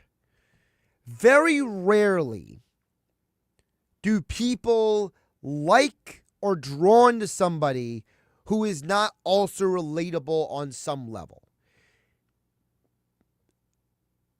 Are there a handful of people who are drawn to and like people who treat them like trash? Yes, and those people need a therapist. But aside from those people, the majority of people look at an athlete or look at an actor or an actress or some sort of celebrity or a musician, and there's something about their personality, their background, that they can connect with, they can identify with. Jalen doesn't have that for most people. Jalen is, for lack of a better term, a young man who grew up with a lot more privilege and opportunities than a lot of other young men have. His dad was a coach. He got to go to a good high school. He got to go to Alabama, then Oklahoma. He gets drafted in the second round of the NFL draft. There's nothing about his story that speaks to his background is relatable. Tom Brady, 6th-round pick, overlooked. Got to Michigan, had to fight off 6 quarterbacks to get a starting opportunity. There's more about Tom Brady's background before he got to the NFL that's relatable than someone like Jalen Hurts. Now, on the flip side, there's nothing about Peyton Manning's background that's relatable, but Peyton Manning's personality is relatable. It's how he handles himself. I mentioned John Elway earlier in the show. John Elway was a guy who connected well with his teammates because he never thought of himself as a star quarterback. He always viewed himself as just another football player. Jalen Hurts does not have any of those qualities. Now, is that purposeful or is that because that's just who Jalen is? Probably a little bit of both, honestly. It's probably a little bit of Jalen just being the type of quarterback who doesn't go out of his way to be, what was the term? Warm and cuddly? I don't think Jalen worries what people think about him. I think Jalen just goes around and, it was, I don't know if I still have the audio or not, but, it was in the Uncovering the Eagles podcast with Jeff McClain and Mike Silver. Let me see if I still have that audio where, Silver points to the fact that, Jalen has a very strange personality and that, you can't have that personality. And, he compares him to the whole Michael Jordan thing. Let me see here. Let me just try. Here it is. Hold on. Give me 1 sec, folks. So Mike Silver, who covers the NFL for decades, right? He was on the Uncovering the Birds podcast, and they were talking about how, Jalen is not a guy who's one of the guys. He's not a relatable person like other quarterbacks, like, for example, the Joe Montanas and Peyton Mannings of the world. Jalen's not really hanging out. And so, is he a loner? Is he just kind of disconnected from his teammates, away from the facility? Does he have different priorities? Maybe all of that. But it's easier when it's enough one of the guys. And Joe Montana was one of the guys. Dan Marino, John Elway, even when they were huge, they were one of the guys. Brady started out as one of the guys. I think it became harder. Peyton, it was harder. And, it's interesting because Jalen, there's the story that Jalen staged the photo with him smoking the cigar with the trophy to emulate Michael Jordan, that, Jalen is trying to kind of like model his, his work ethic and his personality after Jordan, but, he doesn't have the success yet that Jordan had. And Mike Silver went on to say that, one of the things that makes Hurts great as a quarterback is also a problem to some people in the NFL. Seems like you would go Eagles 100 out of 100 unless you think the quarterback is going to get you fired. And you know how this league is, and people talk. Now, as far as Jalen, I don't want to sit here and bang on him. To be charitable to Jalen, he cares a lot, right? He's a perfectionist. He's constantly pushing himself and other people to try to be better. There have been the Michael Jordan comparisons with the brand Jordan. I think it's different. When you are Michael Jordan, you can be insufferable and relentlessly competitive and push everyone. Right, and I'm not saying Jalen is being, like there's stories of, Jordan punching Steve Kerr and stuff like that. I don't think Jalen's that kind of person, but I think part of the disconnect between him and A.J. Brown and him and some of these coordinators is Jalen is like so hyper competitive and he's such a psychotic hard worker that like when you are that kind of person and you see other people not putting in the same effort and the same energy and the same, competitiveness, and there's a part of you that's like, what's wrong with you, man? You should be doing what I'm doing. And the other guy's like, I'm not you, man. Like, I got my own way of doing it. So that's where I think the relatability and all that stuff comes in. JW in Ocean City chimes in at 609-403-0973 on the White Horse RV Center text board. He says, that sounded like hangry Mike Gill there down at Radio Row. Mike Gill needs to get something to eat, says JW in Ocean City. JW goes on to say, Josh, you're 100% right. The Eagles lost the first Sirianni Super Bowl because Gannon was already concerned about the Arizona head coaching job. He was completely out-coached by Andy Reid in the second half. He can never come back if Vic Fangio leaves. Well, to that point, he can't now because he took another job. So, for those who don't know, Gannon, I think it was the Packers. Let me double check that. I thought he took the Packers job. So for those who didn't hear the full story, there was speculation I heard. I want to say I originally heard it at the end of the season that Vic Fangio was kind of looking for a succession plan. I had heard this rumor probably go for, end of like December, like around Christmas time. Like, Fangio had I spent time with my family during the holidays and I don't know how much longer I want to do this. And so there supposedly was a conversation about how many more years does Fangio want to do this, right? Then at the end of the season, at the very end, like maybe like a week after the loss to San Francisco in the playoff game, while I was still defrosting and getting over being outside of that game, that miserable weather game where I was freezing to death, I got a text on the text board, on the White Horse RV text board at 609-403-0973, where Joey D from Ventnor chimed in, and he had said, a buddy of mine heard a rumor that Fangio is going to retire. Within about a week or two after we heard that rumor, then there was the reports from the Athletics' Diana Rossini and Philly Voices' Jimmy Kemsky, and reports that were corroborated by the Inside the Birds podcast guys like Adam Kaplan and Jeff Mosher that Fangio basically had been considering how much longer he wants to do this. And so the Eagles, as a response, because this was right after Christian Parker left for the Dallas job, that they said, well, Jonathan Gannon's out there and Jim Schwartz is out there. Well, apparently, according to reporting, Gannon took the Packers job because Fangio was going to keep being the Eagles' DC. Now, the news on Fangio is not being confirmed by anyone necessarily, neither by the Eagles or anyone else. So I'm not going to pretend like that's a done deal.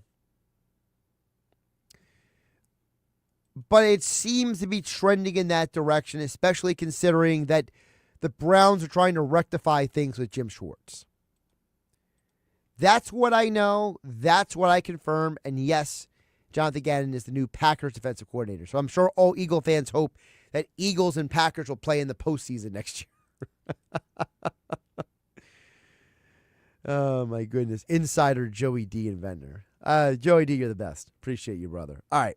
We'll get to more of your texts coming up on the other side.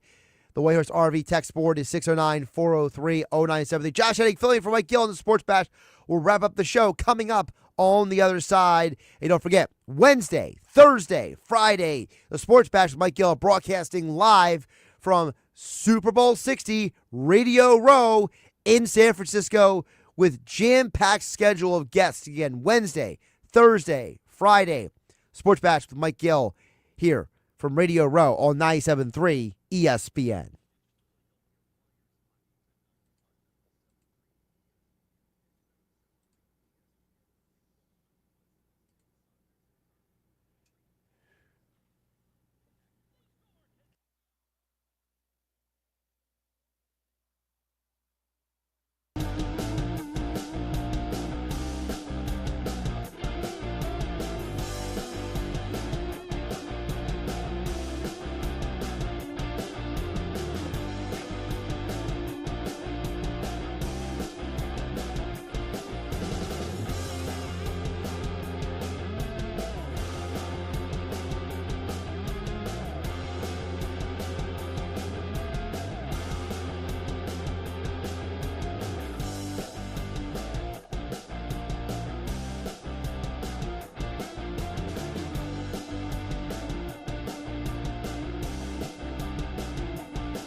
All right, wrapping up the Sports Bash, Josh Hennig filling in for Mike Gill.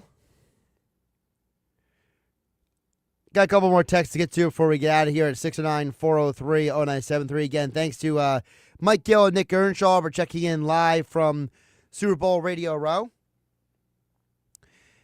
Mike Gill, Nick Earnshaw, Scott Grayson, Adam Kaplan, just some of the cast of characters who are down there in San Francisco for Radio Row, part of the Sports Bash, Wednesday, Thursday, and Friday in San Francisco here on 97.3 ESPN. I did say earlier, James from Delaware, you can do better. He did do better. He came back with, which was a worse defensive performance, he says, John Gannon versus the Chiefs or Vic Fangio versus the 49ers? And these are the questions I'm here for, James in Delaware. I'll tell you who was worse. It's 100% Gannon. Because I think the problem with Fangio was, I think Fangio, if you go back and watch the All-22, if you go back and watch the coaches' film, you realize the problem was the players not executing some of those play calls. He called the right play, but the guys couldn't execute it. Either they missed tackles, missed assignments, guys getting, confused. Gannon had a history. Like, it was documented. There was, I believe it was 5 or 6, 7. I think there were 5 or 6 games that the Eagles gave up more points in the second half than the first half of those games throughout the season. Gannon already had a track record of making mistakes all year long.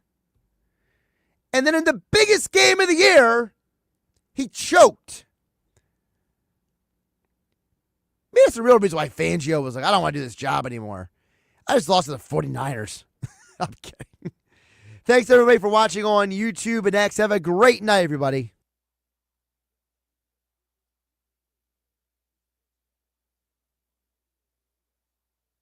In San Francisco, all the big-name guests, all the big game coverage on 97.3 ESPN. Brought to you by Ernest & Son Meat Market for your big game delivery or pickup. Order early and call now. 609-266-1588. And Key Acura. If your car has been taking a beating this winter, then maybe it's time for a new one. And if you are thinking about getting a new one, then go see my friend Rocco over at Key Acura of Atlantic City. Key Acura, Tilton Road, Egg Harbor Township. Online at keyacurofatlanticcity.com. It's the Sports Bash with Mike Gill, live from Radio Row at Super Bowl 60 in San Francisco. Listen to Super Bowl 60 exclusively on 97.3 ESPN.